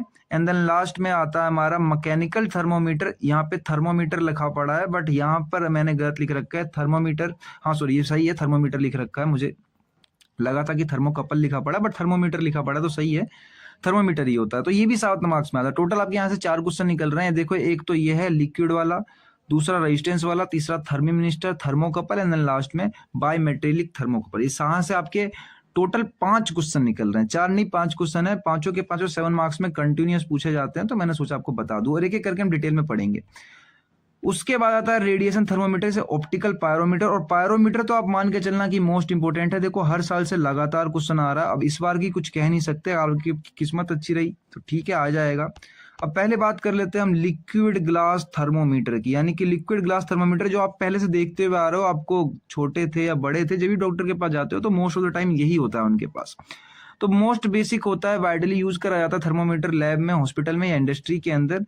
तो देखो इसके अंदर क्या होता है, एक लिक्विड ग्लास थर्मोमीटर होता है जो टेम्परेचर मेजरिंग इंस्ट्रूमेंट होता है, वर्क करता है प्रिंसिपल ऑफ थर्मल एक्सपेंशन के ऊपर लिक्विड के। जो liquid most of the time mercury या अल्कोहल हम रखते हैं उसके अंदर, जो एक्सपेंड करता है या राइज करता है जैसे जैसे उसका टेम्परेचर बढ़ता जाता है, ठीक है, किसी थिन ग्लास ट्यूब के अंदर। प्रिंसिपल सिंपल सा है इसका कि जैसे जैसे आप जो है उसमें हीट दोगे वो एक्सपेंड करते जाएगा हमारा, और जब आप उससे हीट लोगे या कूलिंग करोगे तो वो सिकुड़ता जाएगा, कॉन्ट्रैक्ट होता जाएगा। जब टेम्परेचर बढ़ता है तो वो एक्सपेंड करता है, जब टेम्परेचर घटता है तो वो छोटा हो जाता है। कॉलम के अंदर जो आपने थिन फिल्म बना रखी है लिक्विड की, ग्लास की, तो देखो जैसे जैसे हमारा लिक्विड का कॉलम पे हाइट बढ़ती है लिक्विड की, तो हम सिंपली उसको देख के रिप्रेजेंट कर लेते हैं अपने टेम्परेचर को, ठीक है। देखो सिंपल कंस्ट्रक्शन वर्किंग में कुछ नहीं है, ये सिंपल वही वाला जो थर्मामीटर है जो आप अब तक देखते हुए आए हो। सिमिलरली यहाँ पे कुछ ज्यादा अमाउंट में भर के रखते हैं हम, क्या, थर्मामीटर फ्लूइड, थर्मोमोनिटिक फ्लूइड, ठीक है, लिक्विड, इसके अंदर मरकरी या बेसिकली अल्कोहल रखते हैं। जैसे उसका ये वाला हिस्सा जो होता है ना, यही वाला हम टच करते हैं, जो है किसी भी पार्ट से टच कर लो इसको, खाली मरकरी के पास हीट पहुंचनी चाहिए। जैसे जैसे उसके पास हीट पहुंचेगी वो एक्सपेंड करेगा, ऊपर की तरफ बढ़ेगा, और ऊपर की तरफ ये स्केल लगी पड़ी है, यहाँ से हम मेजर कर लेते हैं कि कितना टेम्परेचर है इसका। सिमिलरली अब देखो ये सेफ्टी बोल्ट है, क्या कि प्रेशर जनरेट ना हो, इसके अंदर हम छोटा सा जगह दे देते हैं, कैपिलरी ट्यूब लगी पड़ी है, और ये हमारा की एक ग्लो स्टीम, एक तरीके से कह लो आप, ये कांच की वो है, ये स्केल है, यहाँ पे ये मरकरी का कॉलम है, ट्रांसपेरेंट सेंसिंग बल्ब है। तो ये सारे टर्म आपको पता है। और देखो मैंने शॉर्ट फॉर्म में लिख भी रखे हैं कौन कौन से पार्ट। तो पहला बल्ब जो कि लोअर ग्लास रिजर्वायर है, जो नीचे भरा हुआ होता है मरकरी या अल्कोहल से। कैपिलरी ट्यूब जिसके अंदर बहुत thin uniform ball glass tube होती है। ग्लास स्टीम जो कि आउटर प्रोटेक्टिव बॉडी ग्लास की बनी हुई होती है। टेम्परेचर स्केल जहां से हम टेम्परेचर देखते हैं। थर्मोडायनेमिक फ्लूइड जो हमने रख रखा है। एक्सपेंशन स्पेस जो कि सेफ्टी बल हम देते हैं, एयर प्रेशर, इन सब एरर को बचाने के लिए। अब देखो इसकी वर्किंग, मैंने कहा था वर्किंग आने से पहले ही आपको वर्किंग पता चल जाएगी सारे क्वेश्चनों की। इस बार भी वैसा ही हुआ है। वर्किंग देखो देखो बल्ब जो होती है ना, वो प्लेस करती है और कंटेक्ट करती है ऑब्जेक्ट के साथ। या फिर यूं कहूं कि जो आपने थर्मामीटर देखा होगा तो उसके आगे ऐसी छोटी सी निडल निकली रहती थी, तो वही हमारी कांटेक्ट करा करती थी हमारे बॉडी के साथ, एंड देन पता करता था हमारे बॉडी में कितना टेम्परेचर है उस समय, हमें बुखार है कि नहीं। तो वही हमारा हीट ट्रांसफर कर देता है उस लिक्विड को जो अंदर हम बल्ब के अंदर रखते हैं। तो लिक्विड जैसे ही हीट अब्जॉर्ब करता है, एक्सपेंड होने लगता है, और एक्सपेंड होने के कारण धीरे धीरे बढ़ने लगता है कैपिलरी ट्यूब के अंदर। और जहां पर जाकर लिक्विड रुकता है वहीं पे थर्मल इक्विलिब्रियम पहुंच जाता है, एंड वहीं पे हम लेवल मैच करके अपने स्केल की हम पता कर लेते हैं कि कितना टेम्परेचर है। अब देखो इसके एडवांटेज डिसएडवांटेज एप्लीकेशन 2 मार्क्स में कभी कभार पूछ लिए जाते हैं क्वेश्चन, आपको पता ही है। थर्मामीटर सिंपल सा लिक्विड वाला, सिंपल कंस्ट्रक्शन होता है, लो कॉस्ट होती है, हाई एक्यूरेसी होती है, easy to use, no power से हमने बाहर से कोई सप्लाई नहीं दी, तो एडवांटेज हो गया। डिसएडवांटेज क्या है कि मरकरी जो होता है ना, वो जहरीला होता है, एक ह्यूमन नेचर के लिए टॉक्सिक होता है, बहुत ज्यादा नुकसान वाला होता है, और ग्लास टूट भी सकती है, और साथ ही साथ में बहुत धीरे टाइम पता, मतलब कि आप लगा के 5 मिनट तक छोड़ दिया करते थे, 5 मिनट बाद जाके आपको रिजल्ट मिलता था। तो बहुत रिस्पॉन्ड टाइम बहुत स्लो होता है इसका, और ज्यादा हाई टेम्परेचर को मेजर भी नहीं कर पाता है। एप्लीकेशन कहाँ है, मेडिकल में यूज करते हैं, स्कूल कॉलेज की लेबोरेटरी में यूज करते हैं, केमिकल इंडस्ट्री में, और फूड प्रोसेसिंग यूनिट के अंदर यूज करते हैं। तो पहला टॉपिक हो गया हमारा खत्म। दूसरा है आरटीडी। आरटीडी मैंने यूनिट नंबर 2 के अंदर तो पढ़ाया नहीं था, और ना ही 1 के अंदर, बट मुझे लगा नहीं था ये टॉपिक अपने अंदर मुझे पढ़ाना पड़ेगा, बट अब पढ़ाना पड़ रहा है। आरटीडी 7 मार्क्स के लिए इंपॉर्टेंट है। इससे पहले मैंने इस टॉपिक को हर बार स्किप किया था, बट इस बार स्किप नहीं कर सकते क्योंकि 7 मार्क्स में पूछा जा रहा है बार बार, तो हम इसको पढ़ते हैं। तो ये भी एक contact type electrical temperature sensor होता है, मतलब इसमें भी कंटेक्ट करना होता है हमारे एक मेटल से दूसरे मेटल को, किसी मेजर को डिटेक्ट करने के लिए या मेजर करने के लिए टेम्परेचर को। तो टेम्परेचर डिटेक्ट करता है चेंज इन इलेक्ट्रिकल रेजिस्टेंस, इलेक्ट्रेशन को चेंज करके एक मेटल कंडक्ट विद टेम्परेचर के साथ, ठीक है। प्रिंसिपल क्या होता है, प्रिंसिपल यही होता है इसका कि जो इलेक्ट्रिकल रेजिस्टेंस होता है वो प्योर मेटल का इंक्रीज करता है या डिक्रीज करता है टेम्परेचर के साथ में। फॉर्मूला ये होता है इसका। R T is equal to R naught plus alpha T. Alpha यहाँ पे कोफिशिएंट होने वाला है टेम्परेचर का उस रेजिस्टेंस का, और यहाँ पे आर नोट जो है वो रेजिस्टेंस एट 0 डिग्री सेल्सियस, इसे रेफरेंस पॉइंट भी कह सकते हैं। और आर टी जो है रेजिस्टेंस का टेम्परेचर जैसे जैसे बढ़ता जाएगा, ठीक है, और टेम्परेचर तो आपको पता ही है डिग्री सेल्सियस के अंदर है, ठीक है। तो कंस्ट्रक्शन और वर्किंग देखोगे तो सिंपल कुछ नहीं है। इसके अंदर हमने बाहर से जो है सील्ड दे रखी है, प्रोटेक्टिंग सील्डिंग। अंदर जो 2 तार जा रहे हैं इसके बीच में मेटल लगा रखा है हमने सिरेमिक कोर बना के, उसके ऊपर से तार लपेट रखी है, और बेसिकली वो तार जो है एक तरीके से रेजिस्टेंस का काम कर रही है, और वो रेजिस्टेंस बढ़ेगा या घटेगा टेम्परेचर पर डिपेंड करता है। तो सिमिलरली सेंसिंग एलिमेंट लगा रखा है, प्लेटिनम की वायर या थिन फिल्म लगा रखी है जो सेंस कर रही है टेम्परेचर को। इंसुलेशन कर रखी है, ऊपर से सिरेमिक की या ग्लास की लीड वायर लगा रखे हैं जो कि करंट लाने और ले जाने का काम करेंगे, रेजिस्टेंस में कितना चेंज हो रहा है ये बताने का काम करेंगे। प्रोटेक्टिव सेल्फ लगा रखा है स्टेनलेस स्टील ट्यूब का ताकि डैमेज कम हो, and then thermal heat use कर रहे हैं इलेक्ट्रिकल कनेक्शन के लिए, ठीक है। बेसिकली अगर आप देखोगे मार्केट में तो कुछ इस तरीके का दिखाई देता है ये। और इसके आ जाओ वर्किंग पे। वर्किंग कुछ नहीं है, हम जैसे ही आरटीडी लगाते हैं तो वो हॉट एरिया से कंटेक्ट करता है हॉट ऑब्जेक्ट से, और टेम्परेचर जो है मेटल एलिमेंट का इंक्रीज हो जाता है, जिसके कारण इलेक्ट्रिकल रेजिस्टेंस में चेंज आ जाती है जो कि प्लेटिनम का होता है, उसमें चेंज आती है।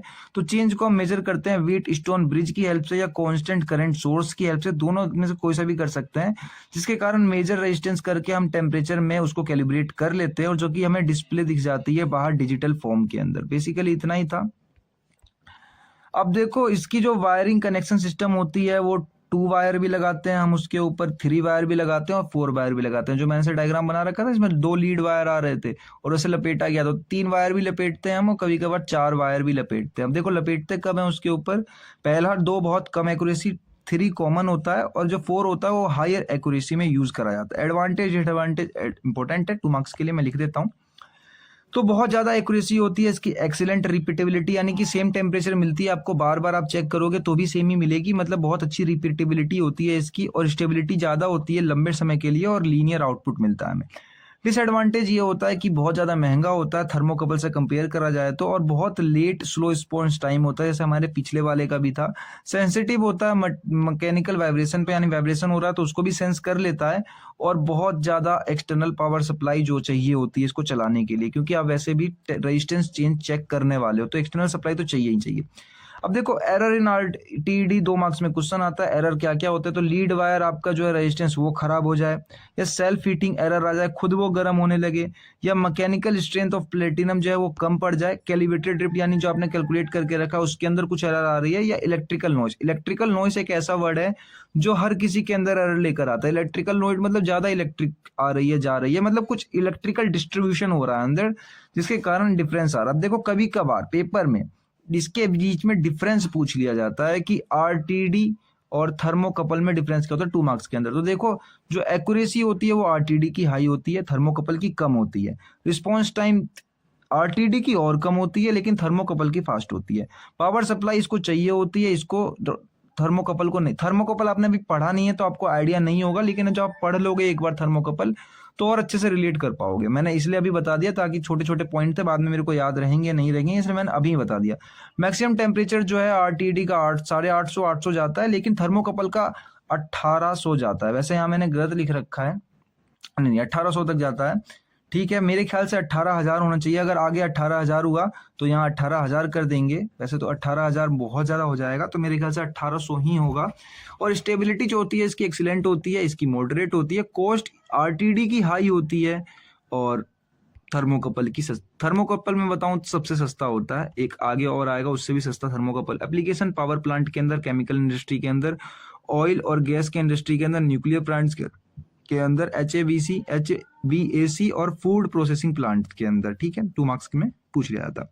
Next is going to be thermocouple, जिसको सी बैक इफेक्ट के नाम से भी कभी कभार क्वेश्चन आ चुका है, तो कंफ्यूज मत होना। सी बैक इफेक्ट और थर्मोकपल एक ही चीज है, मैं दोनों हाईलाइट कर देता हूं। 7 मार्क्स के लिए अगेन आपका इंपॉर्टेंट क्वेश्चन है। इस यूनिट से ज्यादातर क्वेश्चन जो है वो सारे ही बड़े बड़े हैं, छोटे छोटे कुछ खास है नहीं, तो 7 मार्क्स में ही सब पूछ लिए जाते हैं। 5 मार्क्स में भी आ सकते हैं, तो आप कंफ्यूज मत होना। 7 मार्क्स 5 मार्क्स में कोई ज्यादा डिफरेंस भी नहीं होता। 2 मार्क्स का कोई छोटा क्वेश्चन पूछ लिया जाएगा इसके साथ में। तो थर्मोकपल एक contact type electrical temperature sensor है, मतलब ये भी कॉन्टैक्ट टाइप ही होता है जो कि मेजर करता है टेम्परेचर को कन्वर्ट करके थर्मल एनर्जी को एक इलेक्ट्रिकल वोल्टेज में, जिसको कहते हैं एक सीबेक इफेक्ट, ठीक है। तो ये दो डिससिमिलर मेटल जॉइंट से मिलकर बना हुआ होता है एक एंड पर, ठीक है, दो डिससिमिलर मेटल यानी अलग अलग मेटल से।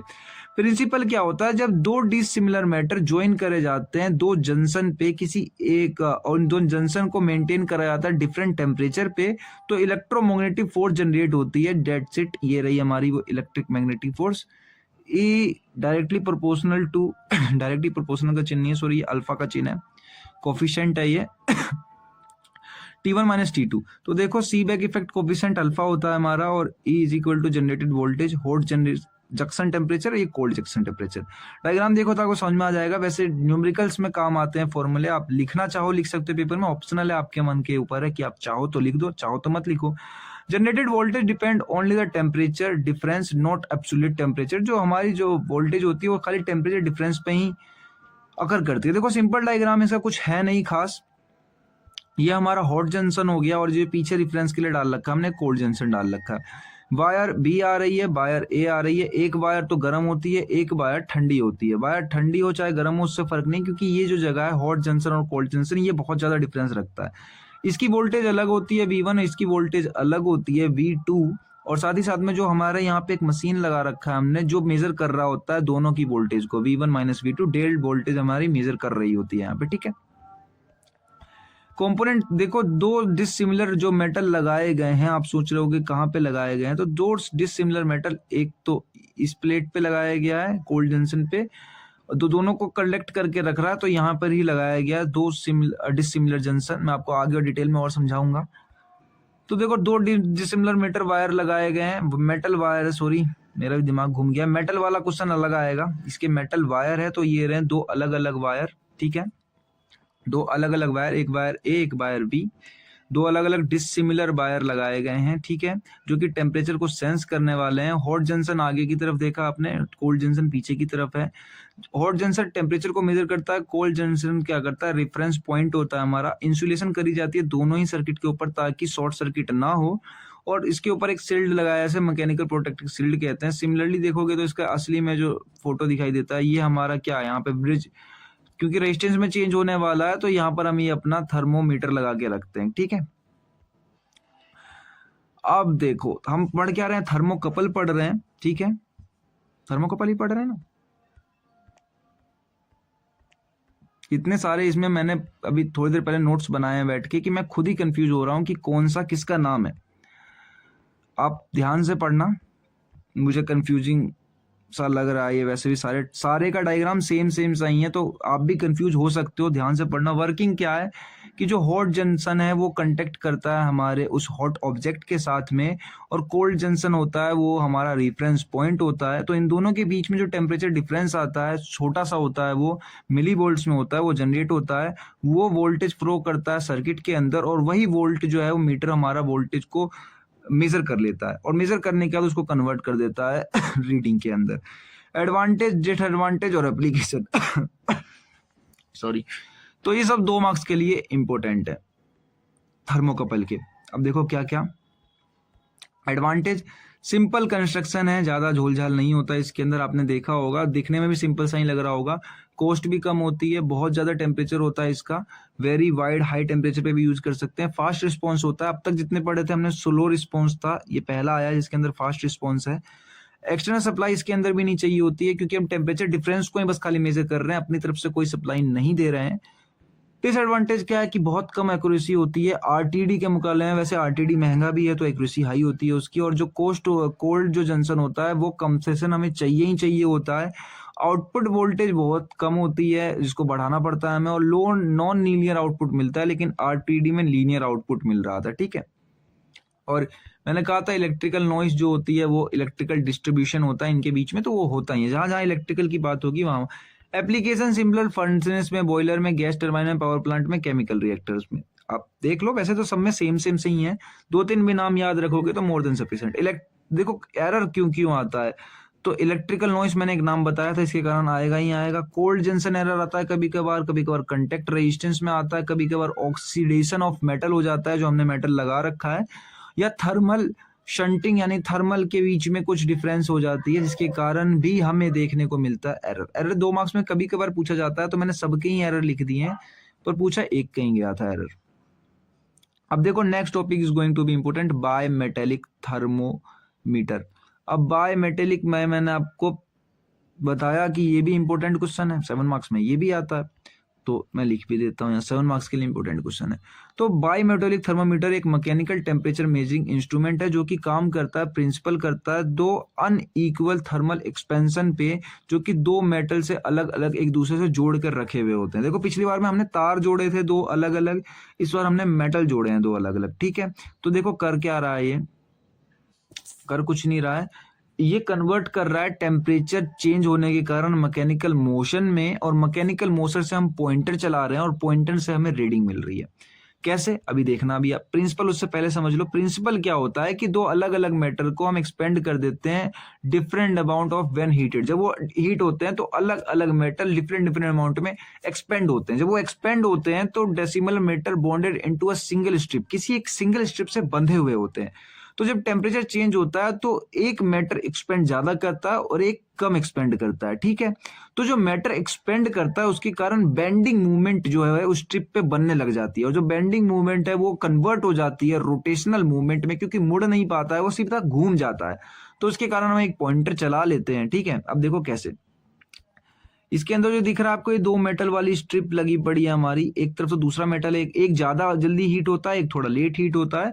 तो जैसे ही इसमें हम इसको टच करते हैं, इसके बल्ब को ले जाके किसी मेटल से गर्म वाले से, तो ये जल्दी जल्दी घूमने लगता है, मतलब मुड़ने की कोशिश करने लगता है, पर मुड़ नहीं पाता है। क्यों? क्योंकि इसको हम पकड़ के रखते हैं, इसके एक एंड को फिक्स करके रखते हैं। तो जिसके कारण क्या होता है, ये ऐसे ऐसे ऐसे घूमने लगता है, और हमारा जो पॉइंटर है उसकी घूमने की स्पीड को मेजर करके ये ऊपर नीचे होता है, जिससे हमें पता चल जाता है कि कितना टेम्परेचर है, और ये स्केल लगा के रखते हैं हम। सिमिलरली वर्किंग है, कुछ ज्यादा है नहीं। कंपोनेंट कौन कौन से यूज करे गए हैं, तो बाई मेटेलिक स्ट्रिप यानी कि दो अलग अलग एलिमेंट जो कि सेंस कर रहे हैं हीट को। एक एंड फ्री होता है, एक एंड फिक्स होता है इसका। तो जो फ्री होता है वो मूव कर सकता है, जो फिक्स होता है वो होल्ड होता है रिजिड तरीके से।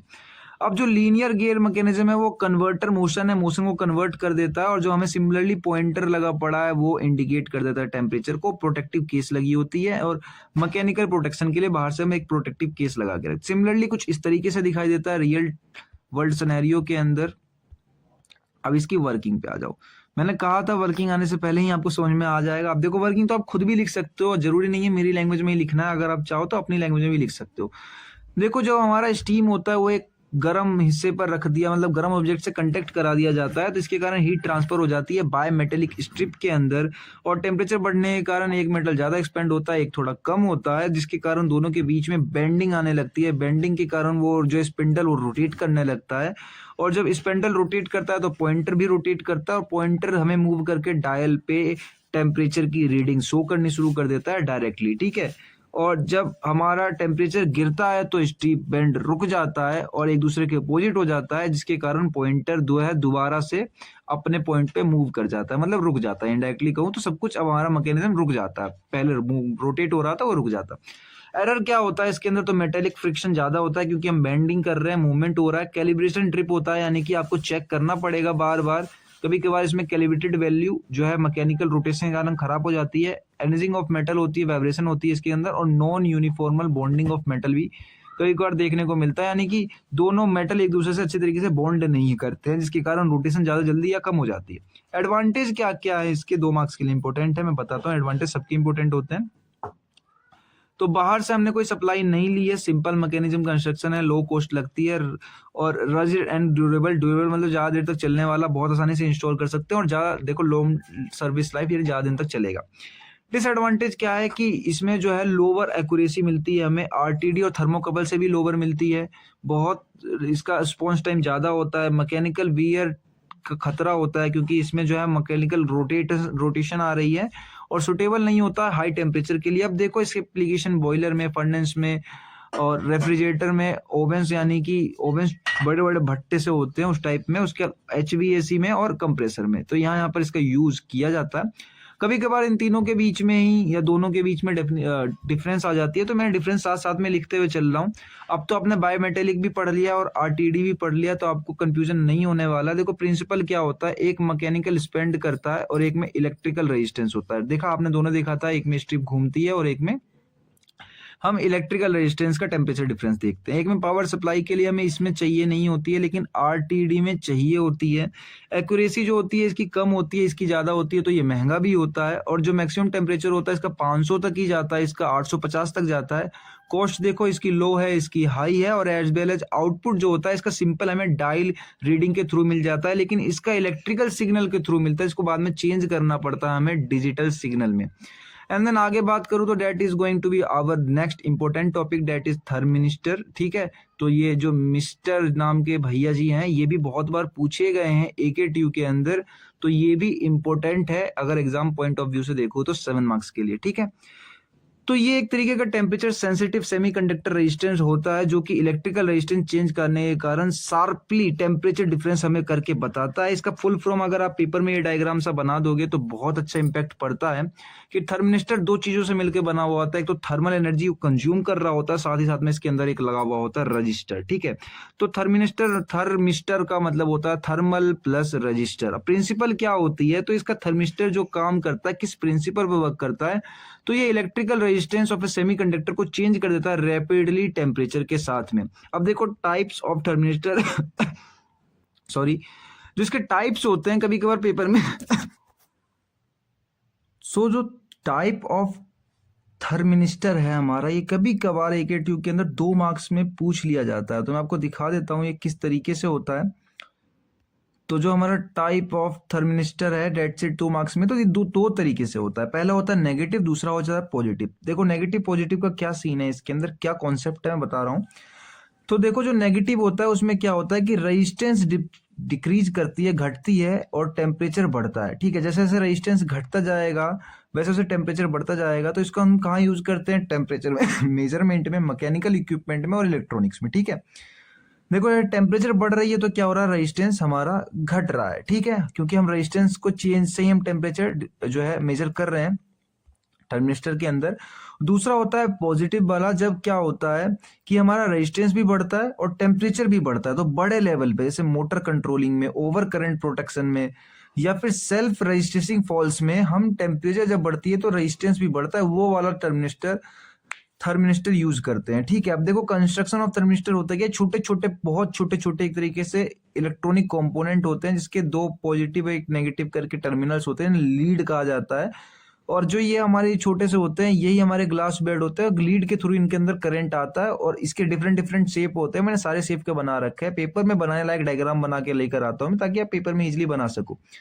देखो बेड होता है, प्रोप होता है, डिस्क होता है, देन लास्ट में रोड होता है। और आपको नहीं समझ में आ रहा तो देखो मार्केट के अंदर ये कुछ इस तरीके से होते हैं, ये जो देख रहे हो ना, इस तरीके से मार्केट के अंदर अवेलेबल होते हैं। ये लैपटॉप, टीवी और फोन के अंदर तो खैर उतने नहीं लगते, छोटे वाले लगते हैं। देखो कहाँ कहाँ लगते हैं वो बात की बात है, पहले कंपोनेंट्स देख लेते हैं। तो इनके अंदर जो कंपोनेंट होते हैं वो सेमीकंडक्टर मटेरियल होते हैं, जो कि टेम्परेचर सेंस करते हैं। लीड वायर होते हैं जो कि इलेक्ट्रिकल कनेक्शन को गो थ्रू करवाते हैं। उसके बाद एपोल्यूशन ग्लास, यानी फिर ग्लास का जो प्रोटेक्शन दिया जाता है, ऊपर ग्लास ले लो, प्लास्टिक ले लो, जिसका भी प्रोटेक्शन देते हैं। और आउटर कूलिंग मैकेनिज्म सेफ्टी रखा जाता है कि बाहर से इसको कोई कूल कर सके, क्योंकि ये हीट हो जाते हैं। ठीक है, खुद कूल नहीं होते हैं। तो देखो जो 4 वर्किंग ऑफ NTC नेगेटिव वाला बताया मैंने, पॉजिटिव वाला है तो आप इसका कुछ नहीं करना। जब टेम्परेचर बढ़ेगा तो साथ ही साथ में आपका जो है रेजिस्टेंस भी बढ़ेगा, सिर्फ इतना दिखाना है आपको। यहाँ पे मैंने एक चीज घटा रखी है, जैसे रेजिस्टेंस मेरे में घट रहा है, आप वाले में बढ़ जाएगा अगर पेपर में पॉजिटिव आता है तो। ठीक है, तो टर्मिनेटर जो प्लेस करा जाता है कॉन्टेक्ट विथ हॉट ऑब्जेक्ट, जो हमारा ऑब्जेक्ट गर्म है, तो टेम्परेचर जैसे जैसे उसका बढ़ने लगता है तो थर्मल एनर्जी जो है उसके अंदर आने लगती है, तो इलेक्ट्रिकल कंडक्टिविटी इंक्रीज हो जाती है, लेकिन रेजिस्टेंस डिक्रीज होता है। जब जैसे जैसे रेजिस्टेंस डिक्रीज होता है तो उसको ही हम मेजर करते हैं एक ब्रिज सर्किट लगा के, और हमें पता चलता है कि कितना रेजिस्टेंस डिक्रीज हुआ है, उससे हम टेम्परेचर की रीडिंग निकाल लेते हैं। ठीक है, सिंपल सी वर्किंग है और ये उसका फॉर्मूला है। और इन सारे फॉर्मूलों का डेरिवेशन भी है, मतलब पेपर में कभी पूछा नहीं जाता है डेरिवेशन, पर इन सारे फॉर्मूलों का डेरिवेशन भी है।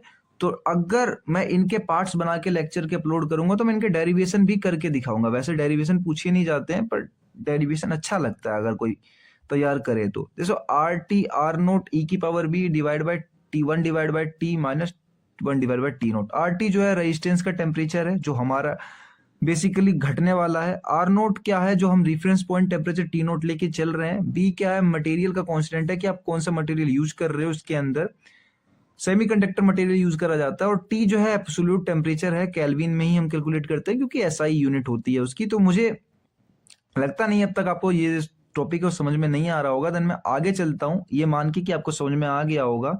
अगर समझ में नहीं आया तो आप कमेंट करके मुझे बता देना, और नहीं तो आप इस वीडियो को पीछे जाके दोबारा से देखोगे तो आपको पक्का श्योरली समझ में आ जाएगा। और तभी भी समझ में नहीं आता तो आप बिल्कुल कमेंट कर दो, मैं दोबारा से समझा दूंगा, दोबारा से इस टॉपिक को बता दूंगा।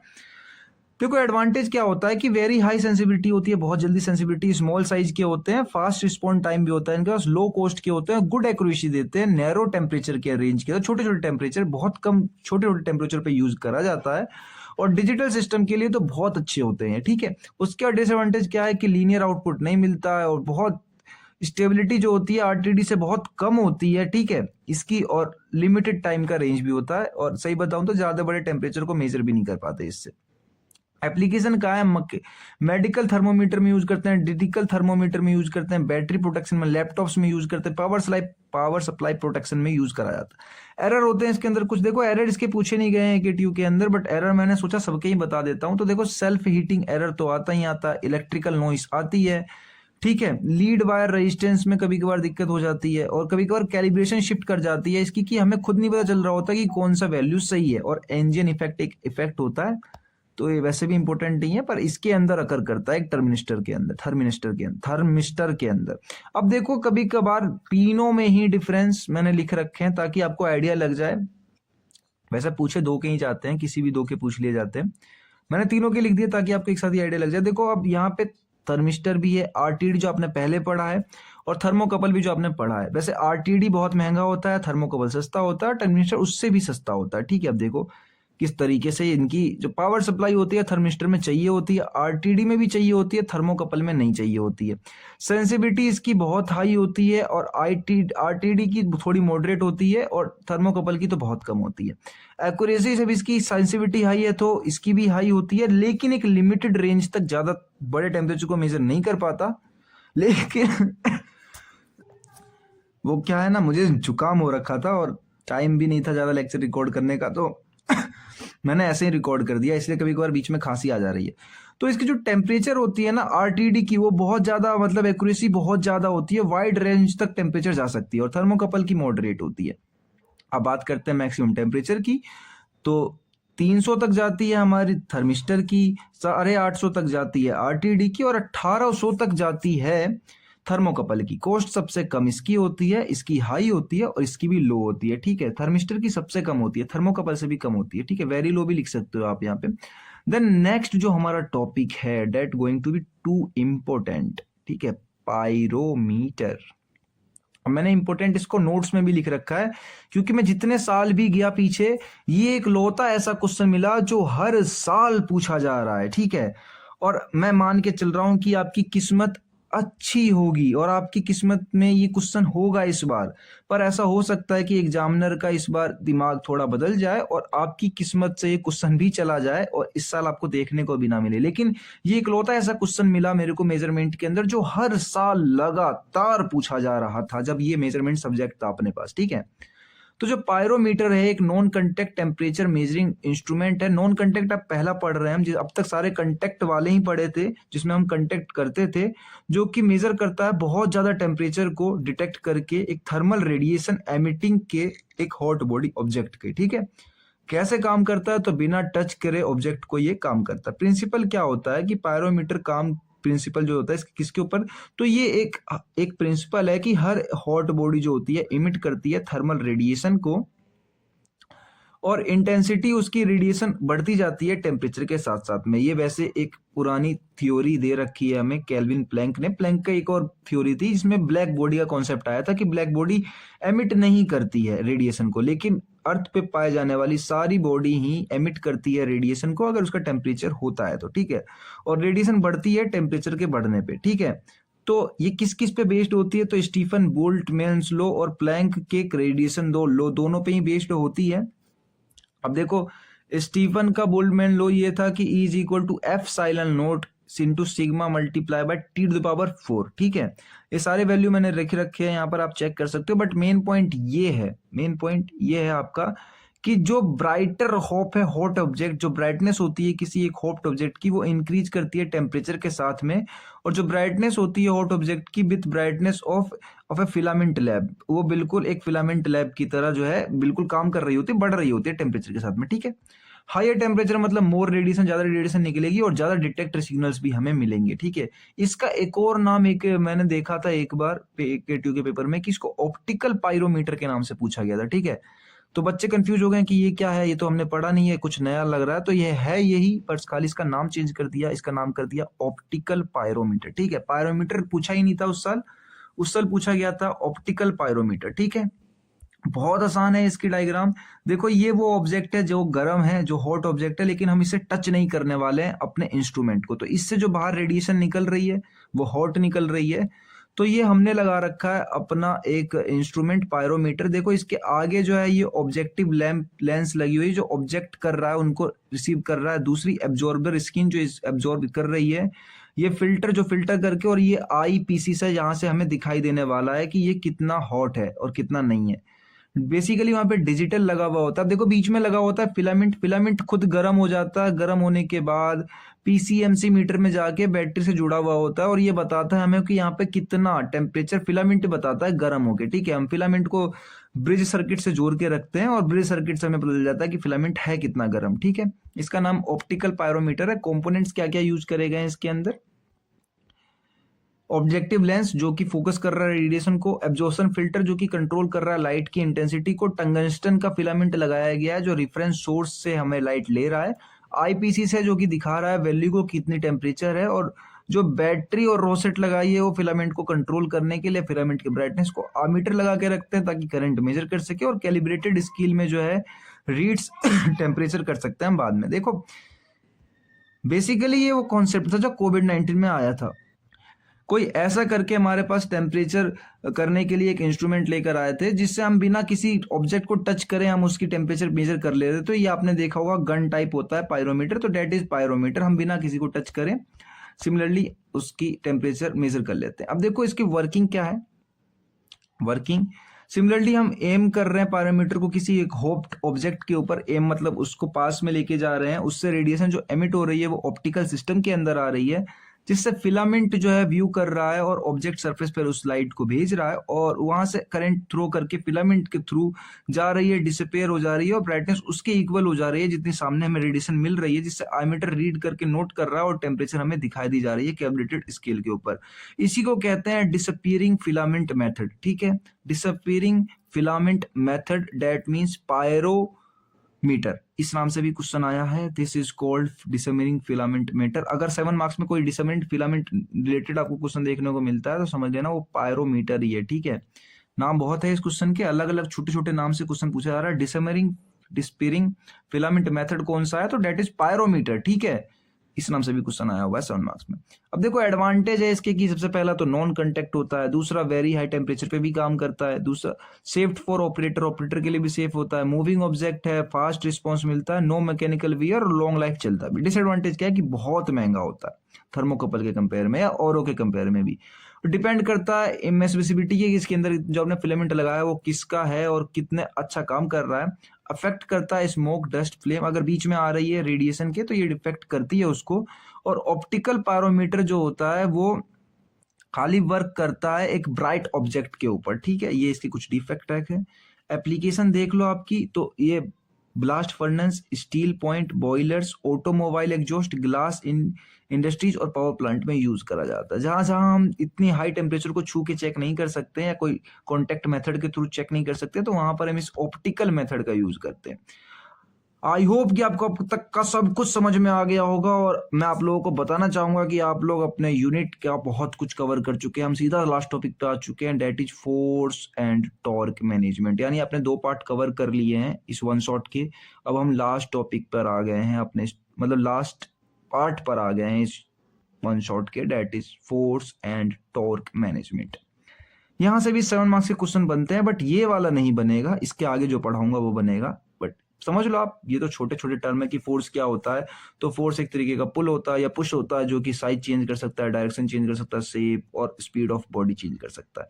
फोर्स की एसआई यूनिट न्यूटन होती है और F = ma इसका फॉर्मूला होता है। न्यूमेरिकल्स में काम आते हैं डाटा, पर अब आप थ्योरी पढ़ रहे हो तो आपके इतना काम नहीं आएगा और पेपर में पूछा भी नहीं जाएगा, क्योंकि बहुत फुद्दू सा क्वेश्चन हो जाएगा एक बीटेक 7 सेमेस्टर के बच्चे के लिए कि टॉर्क क्या होता है।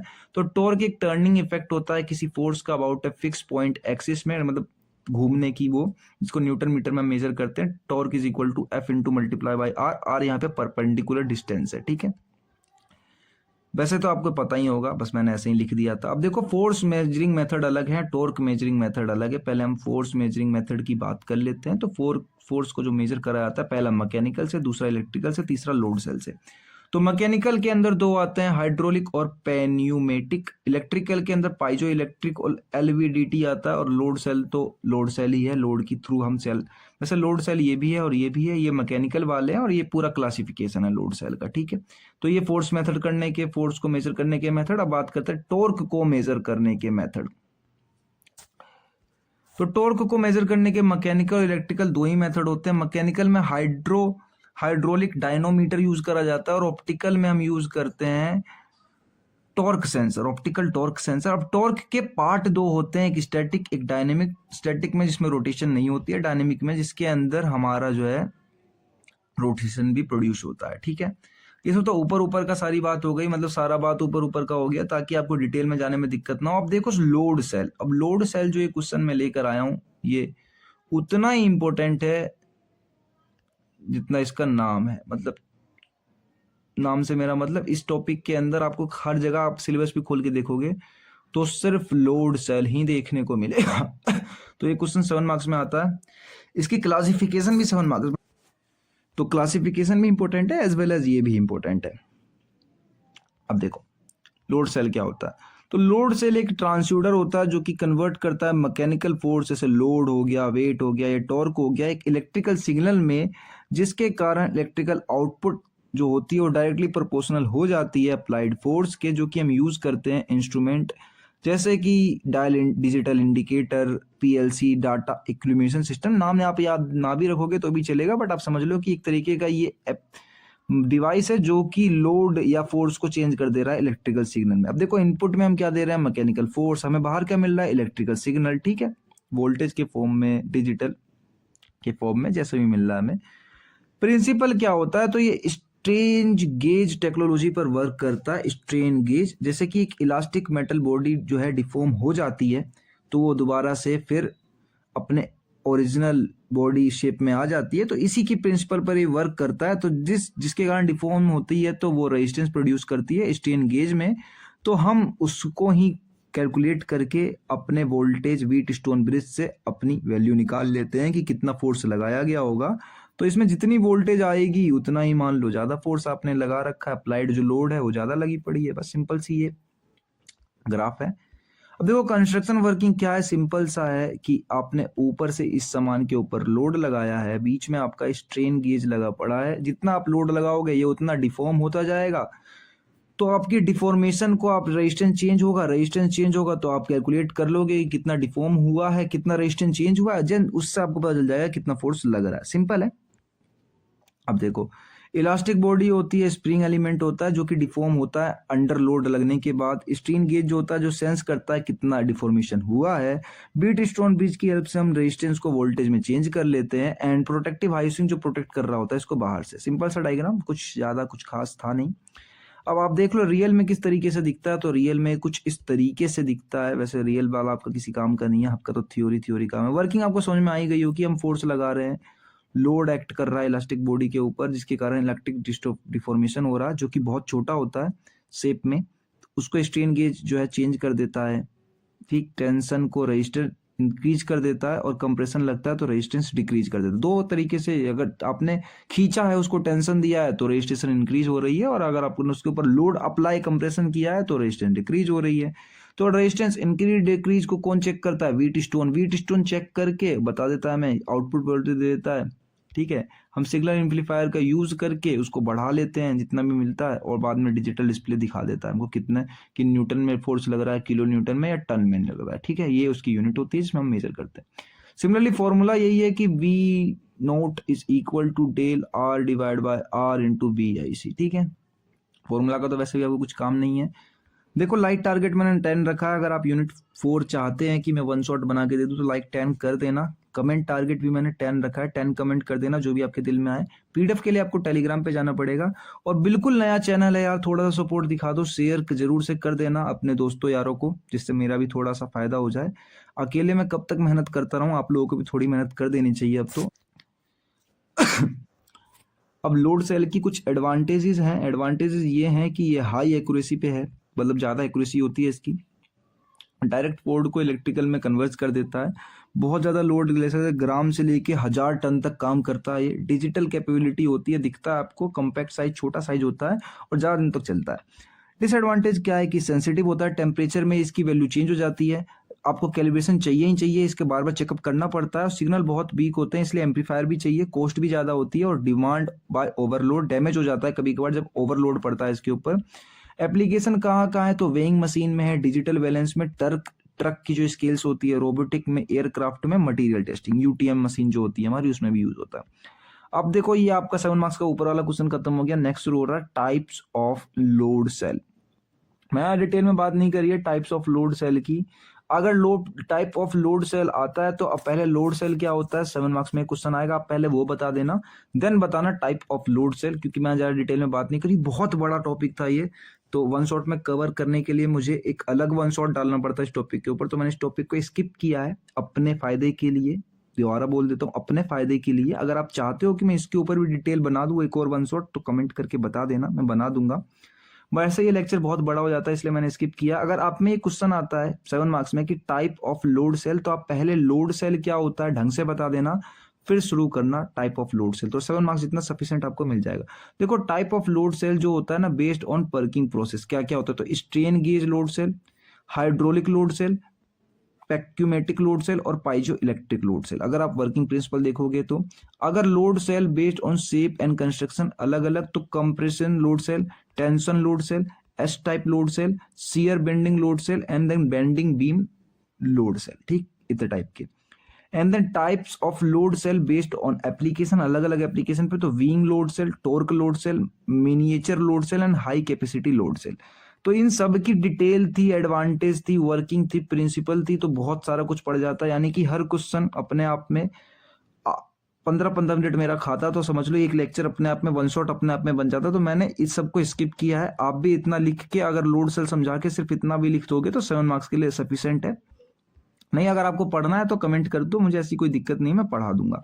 अगर ये पार्ट बाई लेक्चर होता तो मैं जरूर से पढ़ाता, पर वन शॉट में कितना ही बताऊं मैं आपको, वन शॉट वैसे भी छोटा होता है, 4 घंटे का 1 यूनिट का वन शॉट बन जाएगा, तो वो अच्छा भी नहीं लगेगा देखने में। अब देखो जी, ये क्वेश्चन है सिस्टमेटिक इंस्ट्रूमेंट, 2 मार्क्स के लिए सुपर इंपॉर्टेंट है। मैंने जितना भी देखा ये क्वेश्चन देखने को मिलता ही है, तो मैंने इतना सारा दे दिया इसके बारे में सफिशिएंट मटेरियल कि आप 7 मार्क्स में भी लिख सकते हो अगर आता है तो। देखो एक सिस्टमिक इंस्ट्रूमेंट जो होता है वो एक डिवाइस होता है जो डिटेक्ट करता है, मेजर करता है एक रिकॉर्डेड वाइब्रेशन को, शॉक को, एक्सीलरेशन को, फोर्स को भी, और ग्राउंड मोशन कॉज बाय, ठीक है। मतलब फोर्स यहाँ पे मैंने लिखा नहीं है, पर फोर्स को भी मेजर करता है, ठीक है, फोर्स को भी मेजर करता है ये। और टॉर्क तो लिख ही रखा है, टॉर्क भी नहीं लिखा, टॉर्क को भी मेजर करता है, ठीक है, दोनों चीज को मेजर करता है। अब देखो measure acceleration of vibration, vibration वाला मैंने बना रखा है। वैसे सबका डायग्राम सेम ही होता है, आप कितना फोर्स लगा रहे हो, कितना टॉर्क लगा रहे हो, उस तरीके से मेजर कर लेते हैं। देखो कुछ नहीं है, सिंपल सा डायग्राम है इसका। बाहर का जो ढांचा है वो तो बिल्कुल सिंपल है। ये आपने लगा रखा है एक डैम्पर, बाहर से हाउसिंग कर रखी है। ये डिस्प्लेसमेंट ट्रांसड्यूसर है, बीच में सिस्टमेटिक जो आपका मटेरियल लगाया गया है वो लगाया गया। देन ये स्प्रिंग, स्प्रिंग पे जितना लोड पड़ेगा वो डिफॉर्म हो जाएगी, देन आपको पता चल जाएगा कितना डिफॉर्म हो रही है, ठीक है। तो स्मॉल स्प्रिंकिंग मास लगा के रखते हैं, पाइजो इलेक्ट्रिक क्रिस्टल लगा के रखते हैं, रिडिक केजिंग होती है और आउटपुट टर्मिनल। वर्किंग क्या होती है इसकी, सिंपल, तो वाइब्रेशन जैसे अप्लाई होता है, फोर्स अप्लाई होता है किसी एक मास के ऊपर, तो हम उस फोर्स को कंप्रेस करते हैं पाइजो इलेक्ट्रिक क्रिस्टल से, जिससे पाइजो इलेक्ट्रिक क्रिस्टल इलेक्ट्रिकल चार्ज में हो जाता है और चार्ज को एक्सीलरेट कर देते हैं हम।